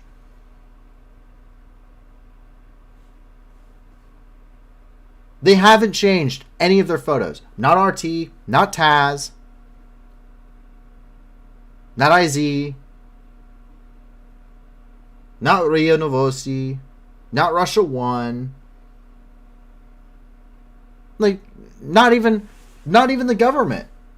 The government uses the same. The Ministry of Foreign Affairs, the Russian mission to Geneva, the Russian mission to the United Nations, the Russian, the State Duma of all things. You can't even get shit from the State Duma. You have to go to their VK page and get it translated, because they never post anything on their actual thing. So I actually do look at Russian sources every single night, and I get nothing useful. It's the same thing. They shelled Donetsk, but Ukraine also posting they shelled Donetsk. Except what does Ukrainian sides usually have? Video footage of them shelling it, and what they're shelling, and what the hell they're blowing up. Russians, they shelled civilian infrastructure. It was terrible. They keep massacring Russian-speaking people in the Donbass. They keep using cluster munitions. I don't know why they would do this. I don't know. Or the 10 months. Did I say 10 months? The 6 months leading up into this. From September of last year up until the day that the Russians invaded. During the UN Security Council, I was watching it live when it happened. At the UN Security Council, after months of diplomatic talks, we're not going to invade Ukraine. You're crazy. We're not going to invade Ukraine. We're not invading Ukraine. We're doing military exercises on the border because the security situation in Ukraine makes us worried. We're doing military exercises with Belarus. We're not going to invade Ukraine from the north. We're not going to occupy Ukraine. We're not going to annex Ukrainian territory. We're just trying to get rid of the government. We're not trying to kill all the Ukrainian people.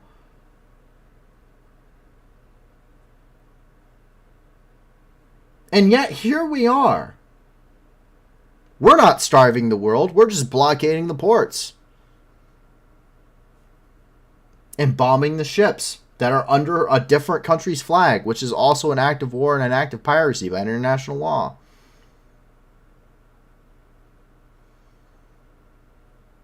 Don't listen to the Russians. It's not good for your health. If you actually read Russian, you can only do it for a limited time. But if you actually read Russian stuff, it's not worth it. You will lose your sanity, as I have. It is absolutely mind-numbing to read it and listen to it. It's absolutely mind-numbing. That's why I can't play it for very long on this news channel. It's not for a lack of trying. Trust me, I really do try to find something worthwhile to come from the Russians, and I just can't. It's not because it's not news stories, it's the fact that it's just not the truth. If I'm going to talk about something here, I want it to be I need it to be the truth. I'm not here to mislead or misrepresent something for some kind of an agenda, or to talk about, no. I have a bias for Ukraine, and I clearly state that too, because I don't want to mislead you as a viewer. I don't want you to be misled and have any underlying tones, even if they are very open. I just want I just want there to be truth in what I'm saying. I need there to be truth in what I'm saying. Otherwise, it's not journalism. It's an opinion. Sewage flowing in a local river. A sewage collector was reportedly damaged on October 27th, which led to a failure of the system with sewage rushing down into the Volga River. It was reported that 200,000 residents of the Voroshilovsky and Sovetsky districts were without drinking water and heating. Public activists and residents were demanding responsibilities from the officials.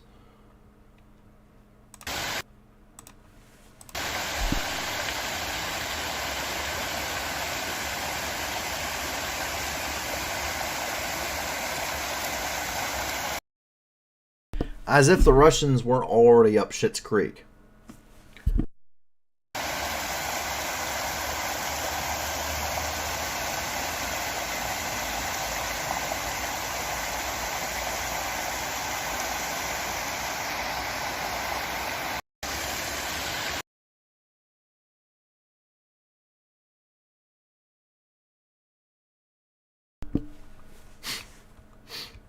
Nice. Bookham says that the aroma. I swear to God, there's someone out there in Russian who's saying it smells like money.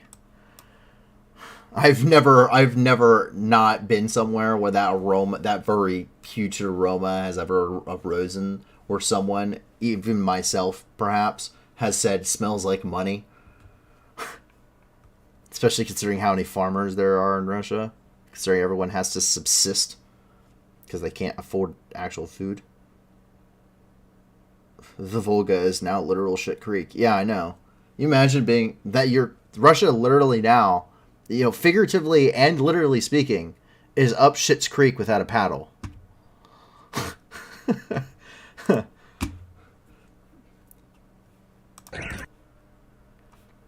So there were explosions in Belgorod Oblast. We do not know what the cause, the location, exact location within Belgorod or casualties at this time. We just know it has happened. So this is in Belgorod, not but a couple hours ago.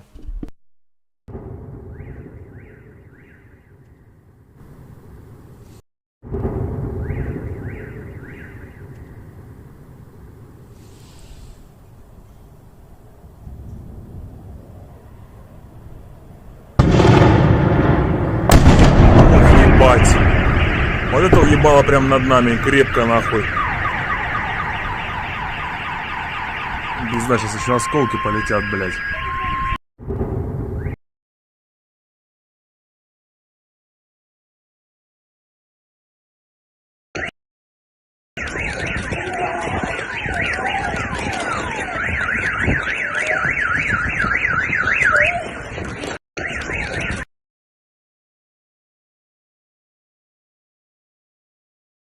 So that is Belgorod. Up here, 2K-52s were destroyed. So it would appear that 2K-52s were reportedly been damaged or likely completely destroyed by sabotage here in the Sakov region of Russia. The saboteurs did release a video of their deed after the news. The explosion hit even Russian news networks like IZ.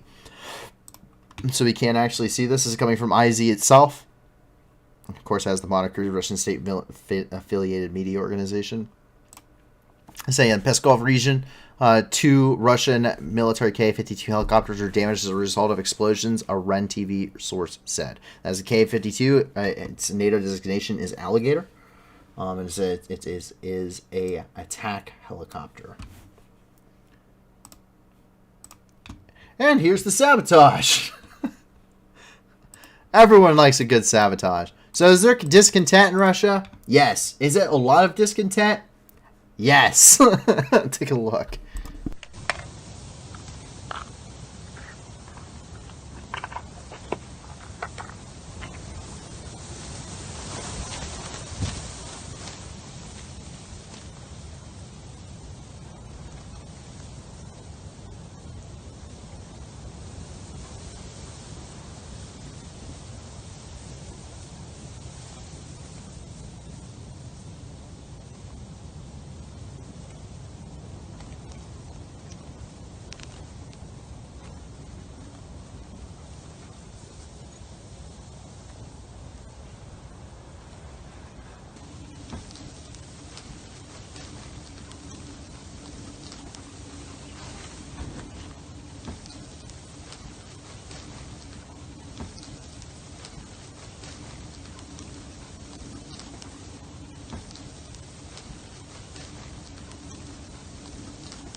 This is some pretty incredible footage. This speaks volumes about what's happening in Russia. Are there a lot of Russians who support the war? Yes, unfortunately there are. But the fact that people are willing to go as far as blowing up Ka-52s, sneaking onto a military base with explosives and blowing up Ka-52 helicopters sitting there on the pad, which is very, and that there wasn't anyone there to stop them or see them while they were there, or even to stop and ask what you were doing around some of our very valuable equipment. That speaks volumes about Russia, where it's at militarily and where it's at mentally, by the fact that someone was willing to go this far. We've seen protesters lighting up using Molotov cocktails, lighting up recruitment officers. But we've seen that for a while. This is taking it directly to the military, and not in a protesty way. No, this is sabotage. It's big. That's big. That's a big statement. They didn't give a city. They said it was over here in the Pskov region, in the Pskov Oblast in Russia, which is up here along the Latvian and Estonian border. There's a airfield up there. I do not know which airfield. I just know it's in that region. Thanks to IZ, who was happy to report it to us. Thank you. So, I guess my statement still stands. They verify things, I guess, for me. That's about all. Italy and France are planning to transfer SAMP teas to Ukraine. According to Italian newspaper La Repubblica, Italy and France agreed to supply Ukraine with SAMP-T anti-aircraft missile systems. La Repubblica revealed a plan to transfer MLRS systems to Ukrainian forces as well. As the SAMP-T, which is an air defense platform.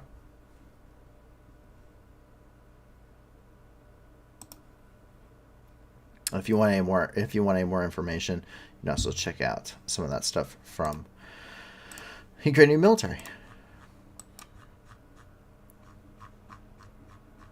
In Dover, here in the United Kingdom, the Cliffs of Dover, for anyone who may get that song. A man threw a bomb at an immigration center. A 66-year-old man threw 3 petrol bombs attached with fireworks at a migrant center in Dover, Kent, before driving to a nearby petrol station and then killed himself.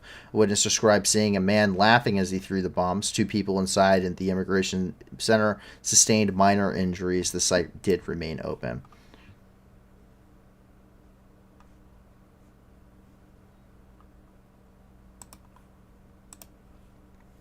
Coming from the Daily Mail. Basically, he made Molotov cocktails. He made Molotov cocktails with extra steps.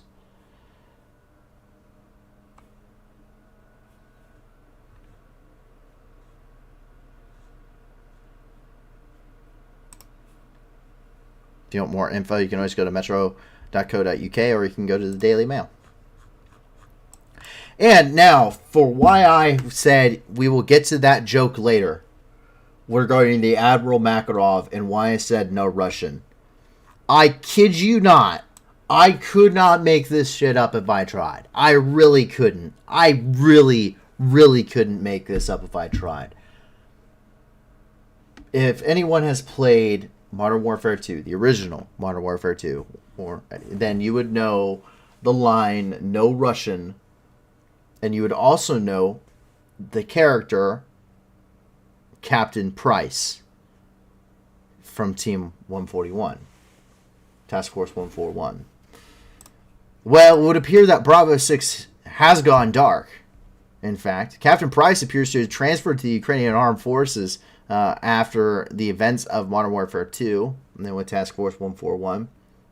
However, it would appear that he has returned to his beloved home in the UK to train Ukrainian troops in how to provide proper medical aid on the front lines. His new motto: no Russian. This is a Canadian soldier who is a spitting image of Captain Price. I mean, this man could have been the model for Captain Price. Here, he is a member of the Canadian Armed Forces, and he is here teaching Ukrainian troops how to fight the Russians. Which, if there's one man in the world who would know how to fight the Russians, it would be Captain Price.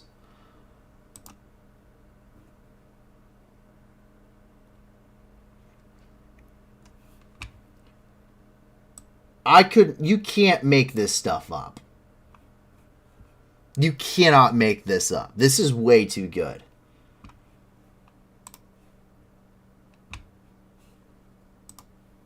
And to give you a reference,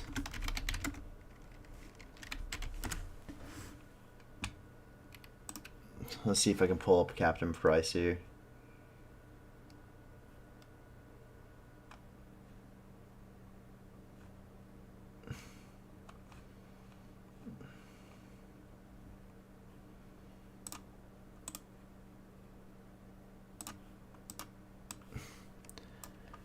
So that's Captain Price from the game. This is from the newest Call of Duty Modern Warfare, the remake. That's Canadian Captain Price. That's Captain Price in the game.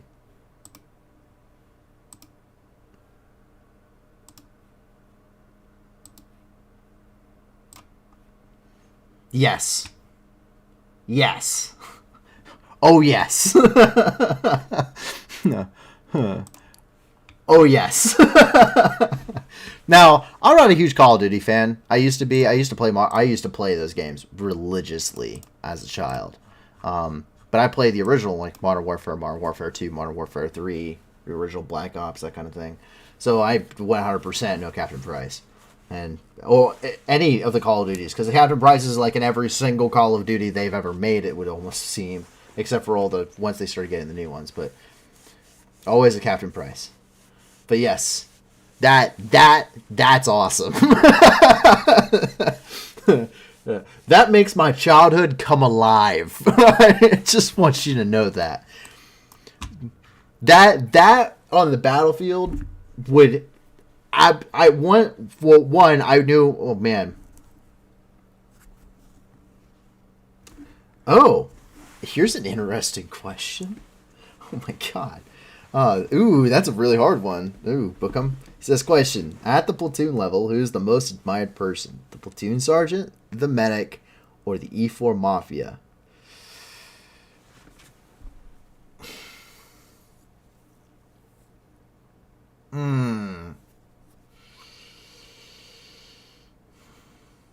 Well, here's the thing.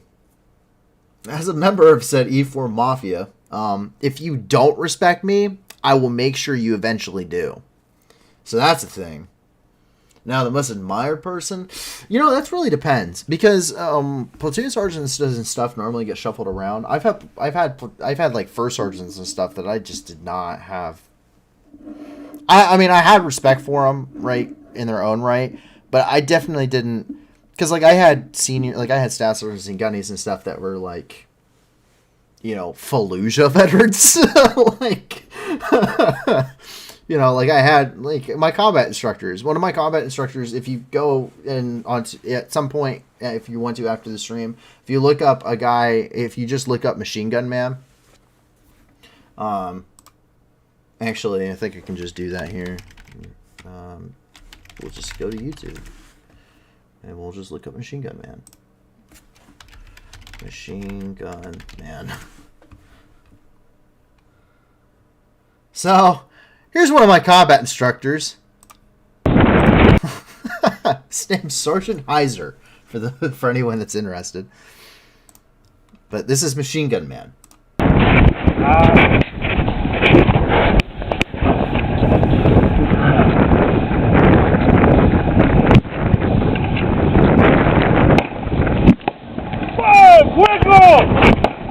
Yo, one arm. Try one.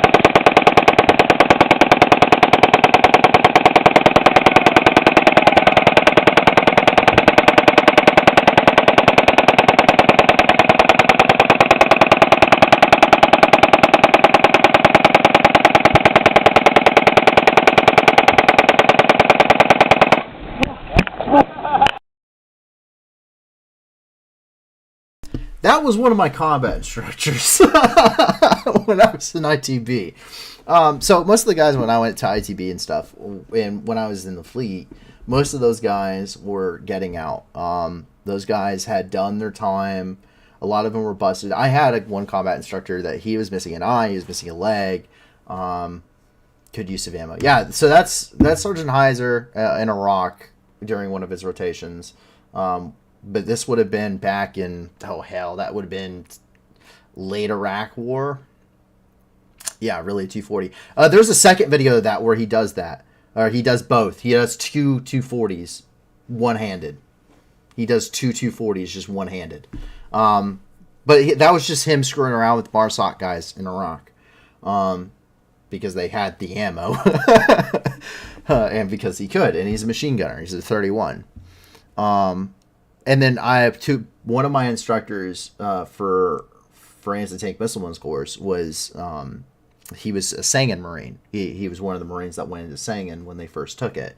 I had Marjal Marines that were staff sergeants and gunnies. I had a lot of guys with a lot of experience, to put it mildly. I was very lucky. I went to 2nd Battalion, 7th Marines, which had done continuous combat deployments pretty much the entire 20 years. They did nothing but combat deployments. They had been rotated twice to non-combat. So every single person that I came across, really, unless they came from another unit outside of the 7th Regiment, they were combat.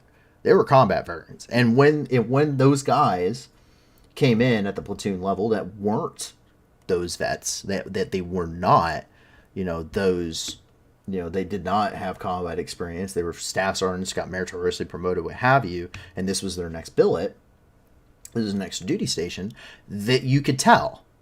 They had a very different way of doing things, and they were treated kind of differently.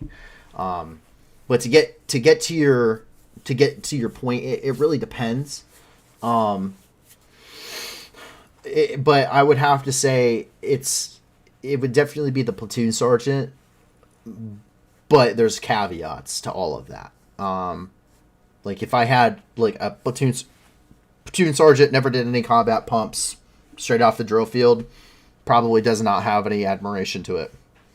When you look at like a corporal who has done 2 combat deployments and went to Syria and all of that stuff, like I was, right?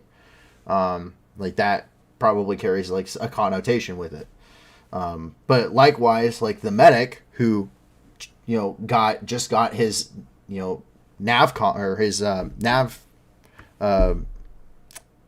his Navy Commendation Medal, right? His Navy or Marine Corps Achievement Medal. NAM.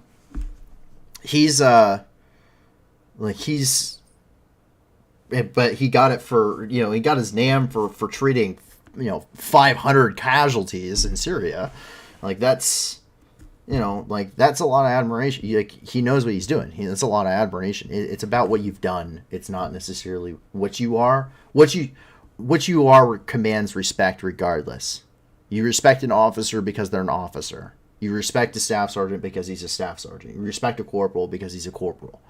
But the admiration for those people, it's how they treat you and the experience that they have and what they bring to the table. I definitely think. And that definitely comes from how you're treated. It's a very individual thing. Because I had some junior guys that I had one that when I got out of the Marine Corps, I was living in an apartment off base at the time, and he came to my apartment and he came up and shook my hand and said, "Hey, Corporal, thank you for everything." And that made my career worth it, right? Like it made everything I did worth it. Because he came home from his first deployment, which is a combat deployment, and he said, "Hey, thank you for everything you did." Like I had a huge impact on him, like as a person, like professionally and like as a Marine and, on personally, and I taught him very important stuff. So that it's a personal thing. So I'm sorry if that's not a good answer to your question, and I'm sorry for the tangents, but it's up to what you provide. It's up to what you provide and how you treat people. And as a leadership skill, I think something very important to tell you if you might be looking for a leadership role, everyone's leadership is a little bit different. No two people are alike. My leadership is very different from somebody else's. But leadership, actual leadership, is not someone doing something out of fear for you, but them wanting to do something for you. That is how you become a successful leader, I have found. Is you treat people with respect, but you treat them fairly, and you make sure that you're understood when something does go wrong, but people want to do things for you. You're not making them do things for you. And that also encourages initiative and people doing things on their own and prepares them for, more and more responsibility that when they might come back to you, when they might take over your job. So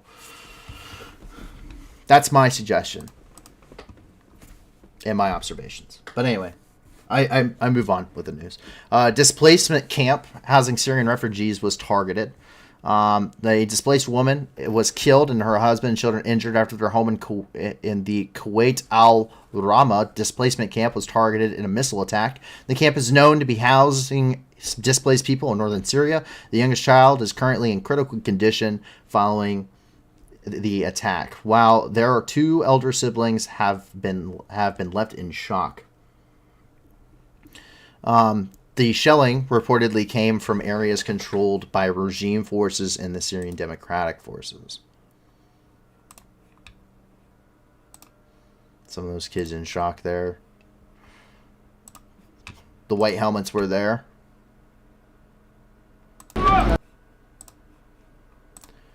Some people, here's something very important, and you may have heard this, you may not have. The Russians and the Syrian National Army and everyone say that the white helmets are terrorists. And this gets reiterated by people like there's a girl that ended up blocking quite almost everybody on Twitter named Partisan Girl. She's pro-Assad regime. She calls them terrorists. There's a lot of people, if they're pro-Russian, will call them terrorists. If they're pro-Assad, they call them terrorists. And that has gotten reiterated by other people that may not necessarily associate with those groups, but have heard it before and have heard the rhetoric and go, okay, they're terrorists.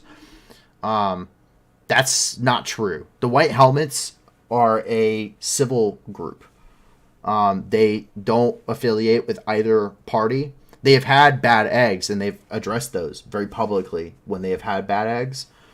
But they don't, as a group, actually affiliate with either party. They actually, in the conflict, the White Helmets are first responders.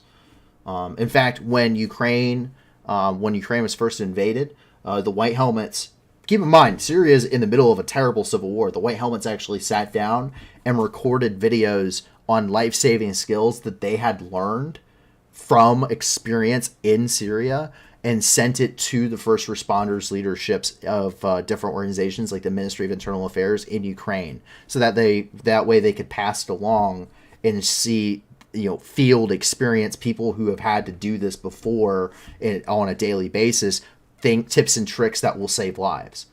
So that's who the White Helmets are. They're an amazing group. I've gotten to see them in action, like in person.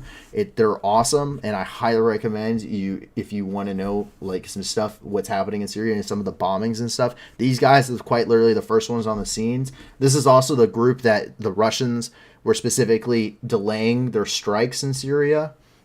They would strike an area, wound a bunch of civilians, and then they would pause the bombardment. That would give a break for the White Helmets to come out and start giving first aid to these people. And while they were still out in the open providing aid, the Russians would shell it again just to kill these guys.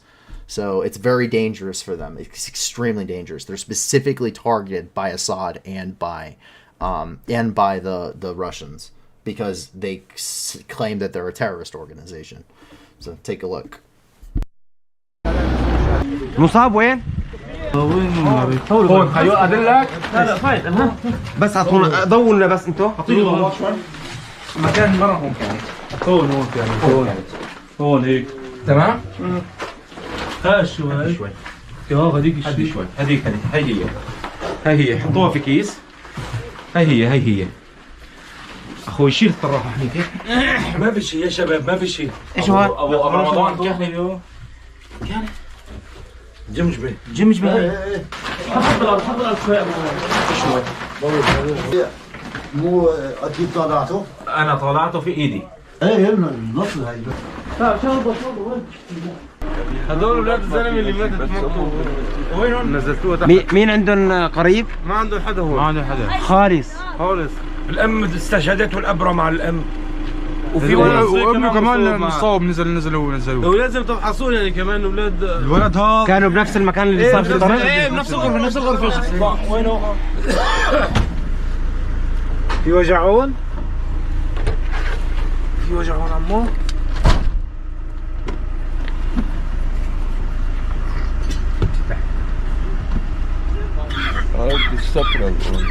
استفراغ هذا بدوس شيء على بطنه بجوز اكل ضربه قاسي كثير والله. هذا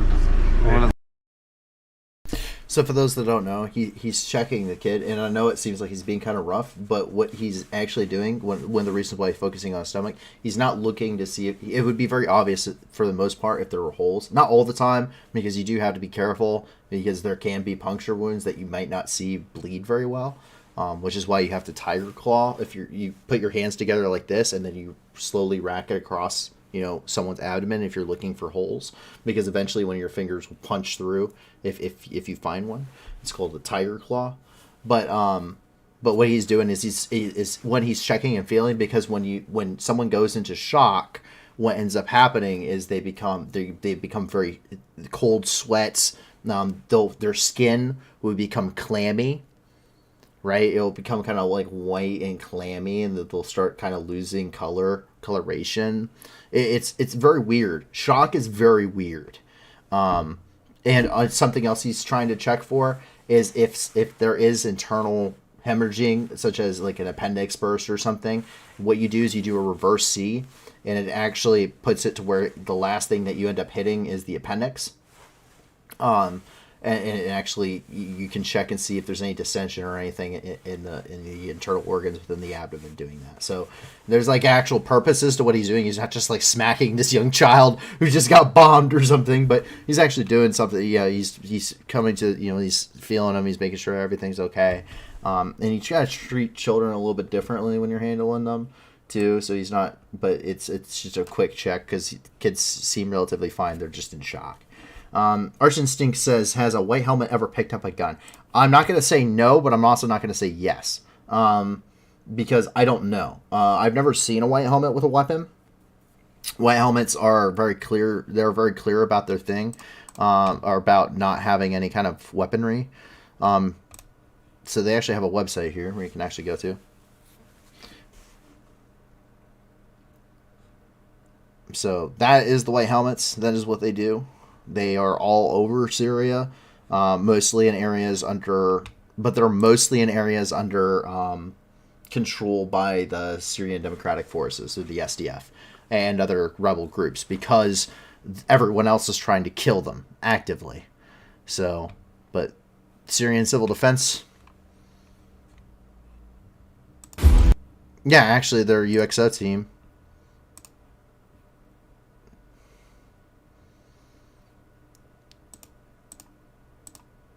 Talking about what's happening there and regarding Bucha. And like I said, they actually taught, they actually released videos of them like teaching things regarding how to handle casualties and stuff. Yeah, so they're medics and first responders. So they fight fires. They provide medical aid. They are search and rescue. They do it all. The white helmets really do it all, because there's no one else to do it in Syria. There really isn't. Syria really doesn't have any infrastructure per se to do that kind of stuff. It's been bombed. It's been destroyed. Most villages in Syria, all that's left standing is just the mosque, and that's if it's still standing. What's happened in Syria is absolutely it's insane to see. It's astonishing. I never would have imagined. I've seen a lot of videos in the Middle East, right, before going there. The Iraq War and Afghanistan and stuff. I've seen a lot of stuff about that, and I knew a lot of people that had gone there. But until I went there myself, it really isn't something you can understand. It's beyond comprehension just how destructive it is, and just how bad these people's lives were. And, they treated us extremely well. They were extremely generous people.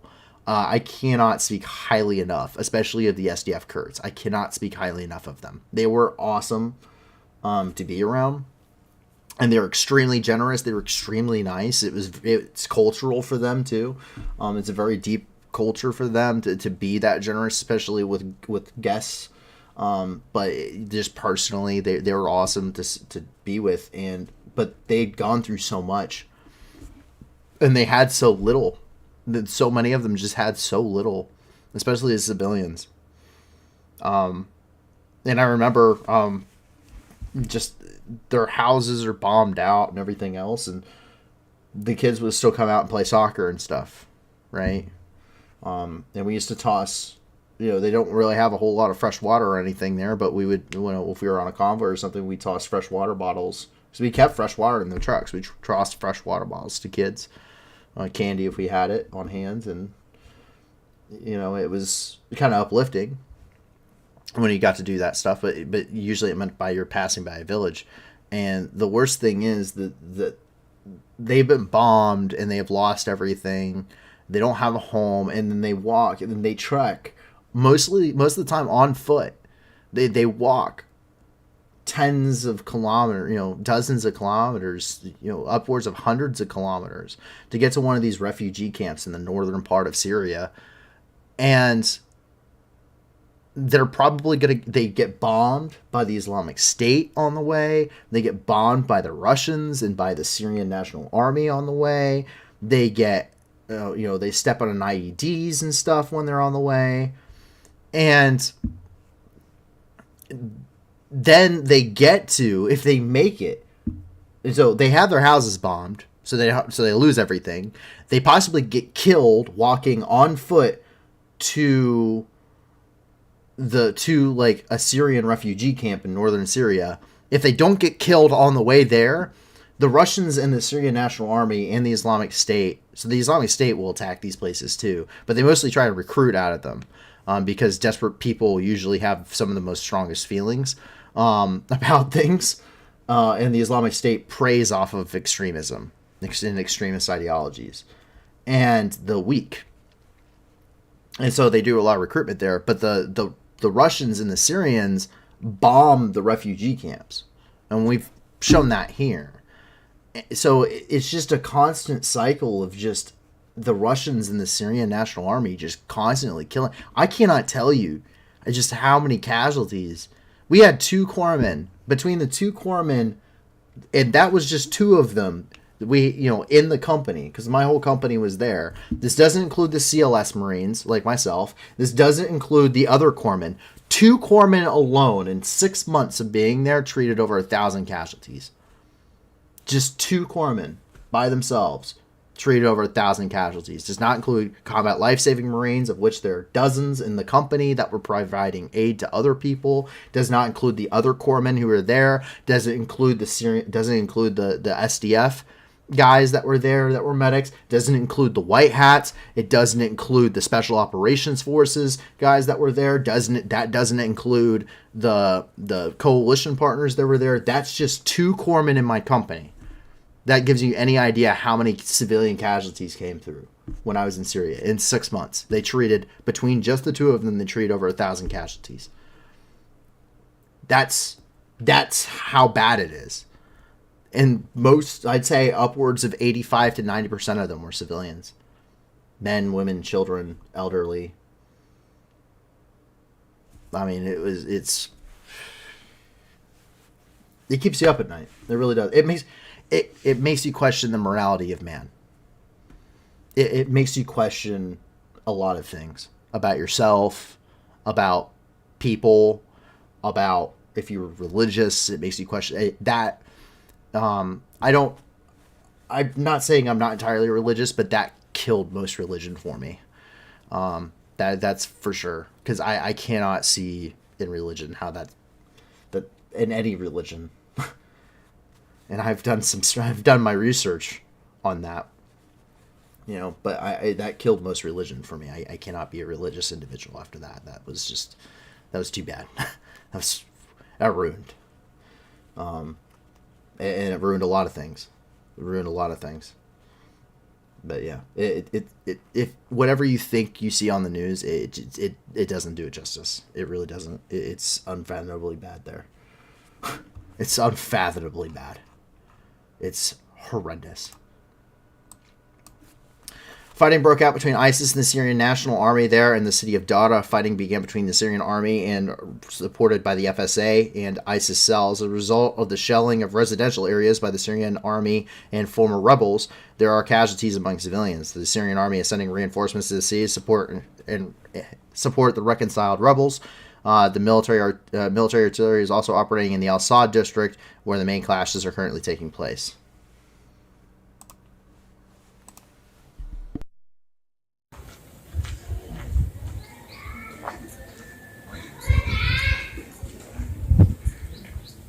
لما انت بتنزع كل ما تقطع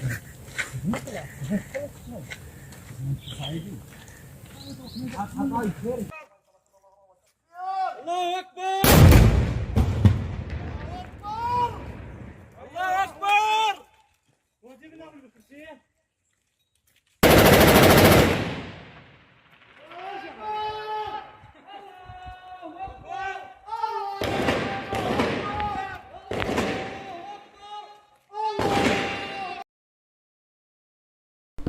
Of course, we get our classic Allahu Akbar in there. That's pretty. Everyone says that there. Everyone says that there, and you can see some of the artillery landing here. Now, the impressive thing is that those guys have yet to kill each other. That is an insane. I have never seen such a relaxed amount of discipline with a firearm. Like that's like common sense things. Those are like don't hold your rifle by the magazine while it's inserted and point it at all your friends. That just seems like a dumb thing to do. Like on any level. And that guy just was walking around in the middle of a combat zone with his AK. He's holding it by the magazine. Like it makes you question so many things. But yeah, you can see even that town. I mean, that town's in the south. That's not where the heaviest fighting has been. You know, that's not where the heaviest fighting has been. And that town is just wrecked. Right? Like, Dara is just wrecked. That's not even where the heaviest fighting. The heaviest fighting has been in places like Raqqa or Aleppo or Abab or Safir or Idlib or, you know, over here, Ashadadi, Suwar, Kasham, Deir ez-Zor, up here by Al-Hasaka, Al-Hol, all the way up. There's another, Kobani was another one. Or you get over here towards the Iraq border. These are places that were just so... You know, that's where the heaviest fighting is. You know, the heaviest fighting is really in this area. Is really this northern part of Syria. North central parts of Syria. It's not really down here near Dara. And that's, I mean, Dara is just wrecked. Just absolutely destroyed from the war. I mean, this war is just absolutely terrifying.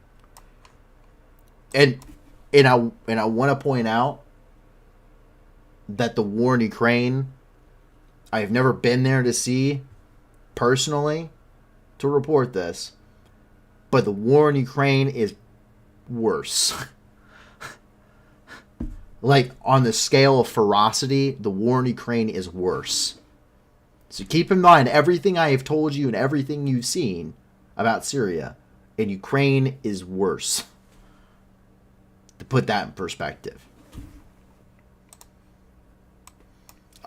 Unknown militant injures 5 military personnel on the west bank of the Jordan River. These are Israeli defense forces that were injured during an attack near the city of Jericho.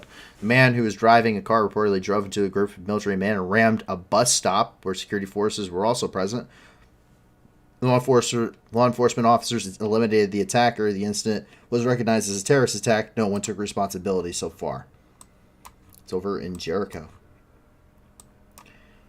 Over here in Tajikistan, female students whipped by Taliban members. This is in Afghanistan. This is in Badakhshan, Afghanistan. Sorry, right here by the Tajikistan border. Female students attempted to enter their university, knocking and pounding on the doors in Badakhshan. A member of the Taliban whipped some of the students and thus prevented them from entering. The women chant education are our right and women life freedom.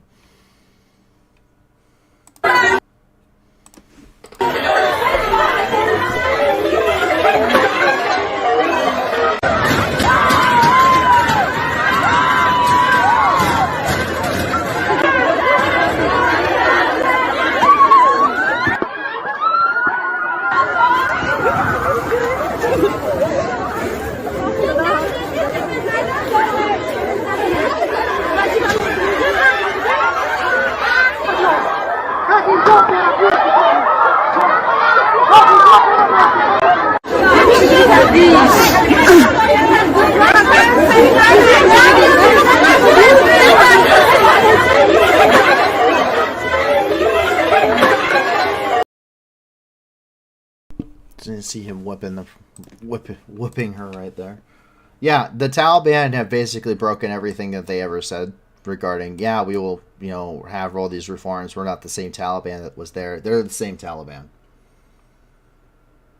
They're the exact same Taliban they were when we kicked them out in 2001. That's very, very, very... Sorry, 2002. Sorry, that's very frustrating to me. That is very frustrating to me. And I never went to Afghanistan. So I am immensely sorry for anyone who actually went to Afghanistan. I wish I could truly understand that.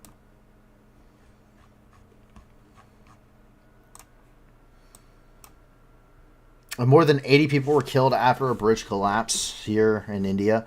At least 81 people were killed in a western Indian state of Gujarat on Sunday when a footbridge packed with sightseers enjoying a holiday festivities collapsed and plunged them into the river below.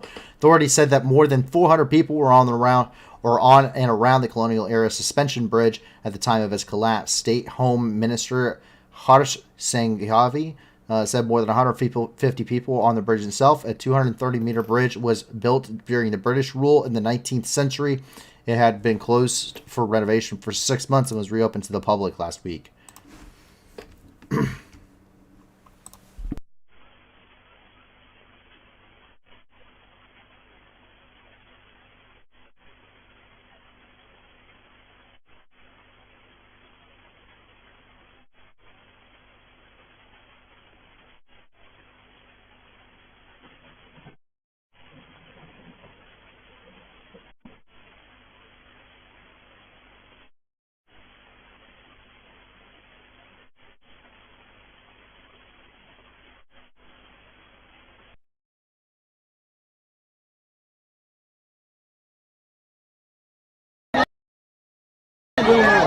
Phone બી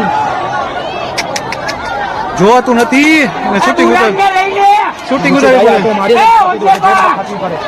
બુરાનને લઈ લે બુરાનને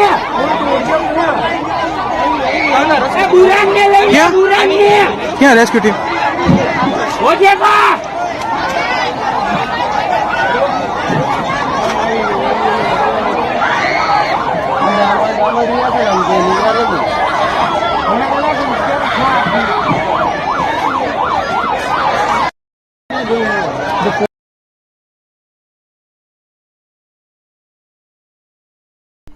So that's the situation there in India. As we move over here into Africa, we come to Mogadishu, where over 100 people were killed, and where over 100 people were killed in a terrorist attack. 100 people became victims of a double terrorist attack in the city of Mogadishu. More than 300 people were injured. The death toll could rise as some of the injured are in critical condition. Authorities blame the Al-Qaeda-linked Al-Shabaab group for the incident. And some of this is a little bit more 18 plus, it would appear. So we're going to skip over that. This is the UN in Somalia.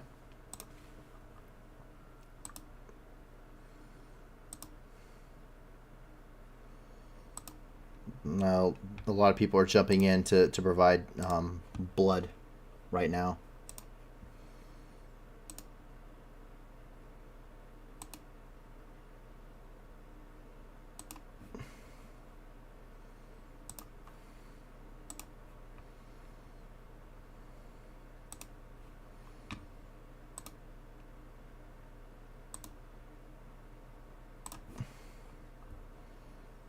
Somalia is just a really war-torn country, too.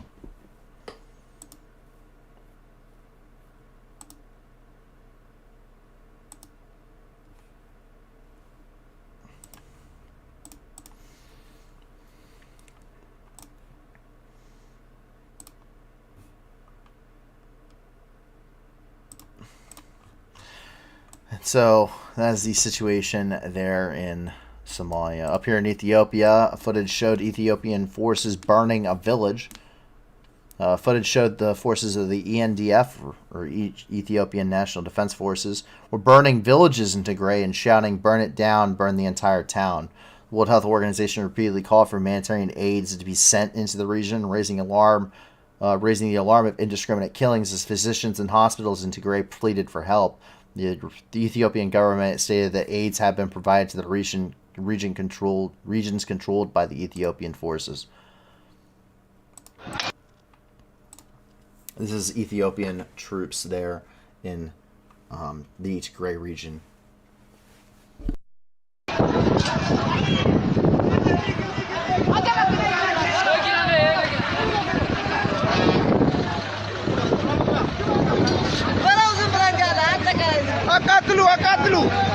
አቃጥሉ ከተማው ሙሉ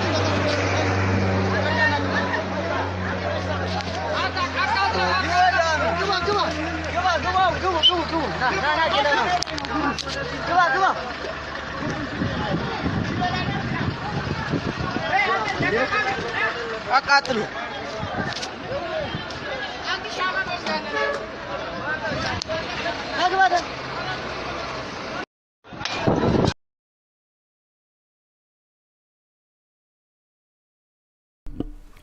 Down here in Mozambique, fake iPhone factory was seized. Mozambican authorities arrested 2 Chinese nationals following a raid at an apartment in Maputo where counterfeits were being assembled. 1,165 fake Apple iPhones were seized. Suspects have denied any wrongdoing. Officials have received a complaint that led to the discovery.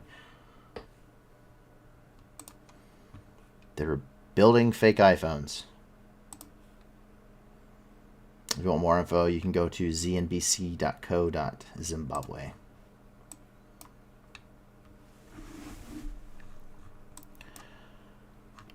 Over here in Nigeria, here in Wawa, we see that terrorists tried to free hundreds of comrades in the prison, or from prison. On the night of October 29th through the 30th, the militants attacked a military unit in the settlement of Wawa, near the Nigerian-Benin border. There are 1,669 jihadists in the garrison. Previously, there were trials of the Islamic State militants and Boko Haram. The terrorists tried to storm the main gate of the unit, but with the actions of the military made it impossible to repulse them. The militants planned to use a car filled with explosives, but for some reason they could not do it. For the defense of the military, you had to use aviation. According to eyewitnesses, the attack was large scale, but only 8 militants were eliminated. Several members of the Nigerian armed forces were injured, according to unconfirmed reports. Government forces managed to capture 3 attackers, including one of the field commanders. No one has yet claimed responsibility for the attack, but many indications for the Islamic State militants were involved.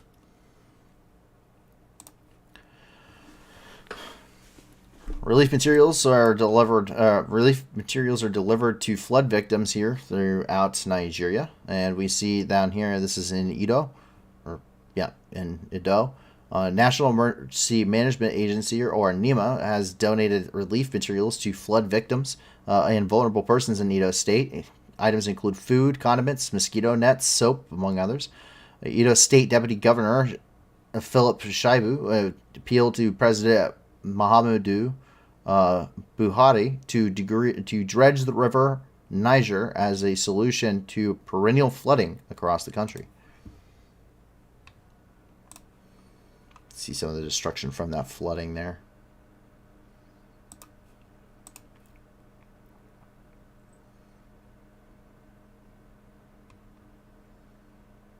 And from UNICEF. If you want more, you can see Nigeria newspaperonline.net. And finally, to wrap up the night, we have a couple of different interesting points. Spooky Space Station. NASA's Gateway Program Vehicle Systems Manager Team members dressed up to replicate the moon orbiting station on Earth. So there's all those NASA scientists. They are dressed up as the vehicle.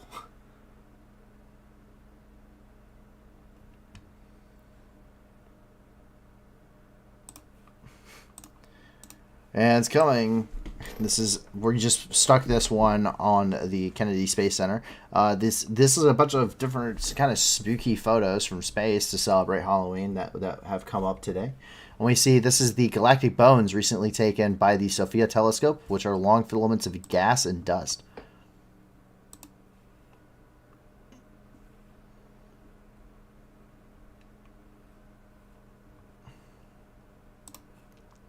The keyhole-shaped reflection nebula, a nebula that shines by the light of the from an embedded source like a newborn star. And this is by Hubble.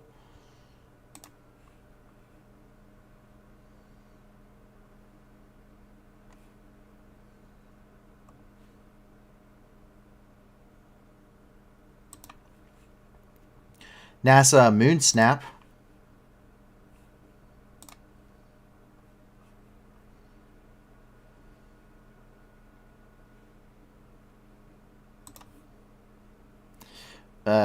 NASA Booniverse presents NASA Booniverse's Halloween Countdown.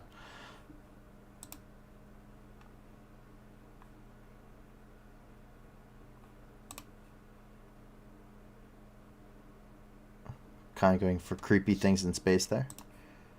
And NASA's jack-o'-lantern, active regions of the sun produced the largest jack-o'-lantern known. This ultraviolet image from NASA's sun shows a intense batch of magnetic fields in the sun's corona. So we got a smiley face the other day, and for Halloween, we get a jack-o'-lantern coming straight from our sun. Isn't that fantastic? Well timed. Well timed. Happy Halloween, everybody. And to wrap it up, Hubble has released a video of a galaxy cluster Abell 611, located about it's a galaxy cluster which is located about 3.2 billion light years from Earth. So this is the galaxy cluster of Bell 611.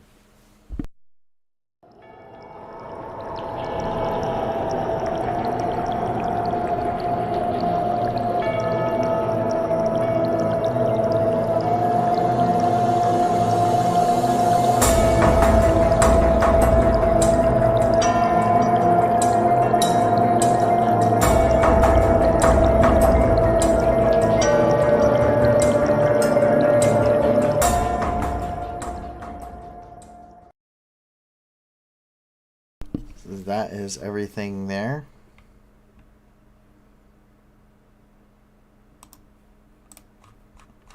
And that is everything in the world. And there's apparently an Army Commander Conscriptovich meme I needed to read.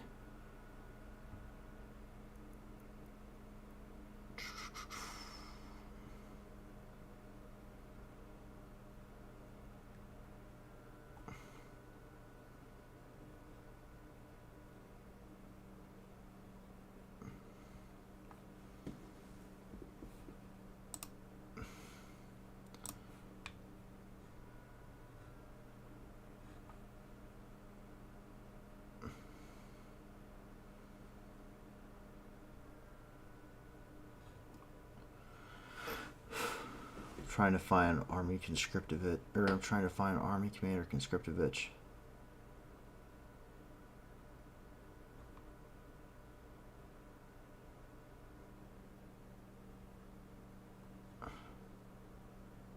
Well,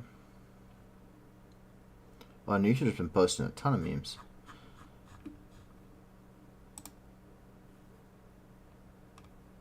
Oh, there we go. All right. Let's see.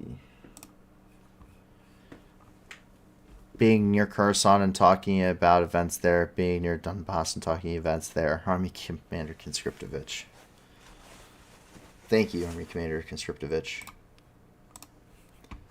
Unfortunately, I'm sure that Army Commander Conscriptovich is probably going to be short-lived if it continues. Because if anything tells us about his promotion cycle, his life cycle is probably not going to be very much longer, I have a feeling. You've been pinged. Thank you for the ping, by the way. Anyway, that is everything for the news and a little bit of humor there to end up the night. I hope that you guys have had a wonderful, wonderful Halloween. I hope that you guys get to dress up as something kind of cool. I'm sorry that mine's a little bit of a cop-out, but what can I say? I'm broken. I have this lying around, so I don't really need to go buy anything. But it's always interesting. This is the first time in like 2 years I've actually worn this. So I haven't worn this in 2.5 years. So it's kind of weird to be in it. It's also a little bit tighter than I remember it being, but you know, it just means I'm eating well. But with that, I hope that you guys liked the news, and maybe if not liked it, at least found it knowledgeable or interesting. I please implore you that as you go through, and if you want to, you can always go check out the map. We have it listed on our website, which is linked below. Please, if you can't give a lot to the organizations in the description, please give a little. If you can't give anything at all, please always at least help us grow this thing. because the more people that come here, the more of an impact we'll end up having overall, and the more people will be able to help all throughout the world, which is the whole point of this project. So I apologize if any of my changes kind of got off to a bad footing, but I have convictions, and there's some things that I just can't morally stand for, if that makes sense. So I apologize if that bias is problematic, but it doesn't mean I'm not trying to be truthful. I just want to at least be open about it. But thank you very much for joining us tonight. I apologize that it was a little bit later, but I hope that you guys have a wonderful, wonderful Tuesday, and hope you also have a wonderful Wednesday. We will see you back here at 10 p.m. Eastern Time, 9 p.m. Central on Wednesday night for another 48 hours of news and review. So I hope that you guys be safe until then. I hope that you, your family, and your friends are safe. And if not, I do hope that you find that safety and security in the very near future. And with that, my name is Paul from the New News, and have a wonderful rest of your guys' night. Bye now. Going home, Russian soldiers, going home. Бо ми всіх вас тут змішаємо з багном. І стріляти в новах, і чудно кличе діти нахуй. Тут працює ЗСУ і ТМО. Нам не треба ні конфлікту, ні війни. Та ми готові всіх вас звать до сатани. Тисячі вже полягло, і все більше шлейфуйло. Тут для них нема нічого, крім труни. Going home, Russian soldiers, going home. Бо ми всіх вас тут змішаємо з багном. І стріляти в новах, і чудно кличе діти нахуй. Тут працює ЗСУ і ТМО. Вызволять пришел, братишка, ну привет. На моей земле тебе один ответ. Нашим людям с кирпичом даже танки не пощем. Вам не взять нас и за 100 тысяч лет. Going home, Russian soldiers, going home. Бо ми всіх вас тут змішаємо з багном. І стріляти в новах, і чудно кличе діти нахуй. Тут працює ЗСУ і ТМО. Mr. Putin, on behalf of all our guys, no one's scared of your nuclear device. You can take your top 11, shove it up your wrinkled bum. Oh, we'll come and help you fit it in your skull. Going home, Russian soldiers, going home. Бо ми всіх вас тут змішаємо з багном. І стріляти в новах, і чудно кличе діти нахуй. Тут працює ЗСУ і ТМО. Going home, Russian soldiers, going home. Бо ми всіх вас тут змішаємо з багном. І стріляти в новах, і чудно кличе діти нахуй. Тут працює ЗСУ і ТМО.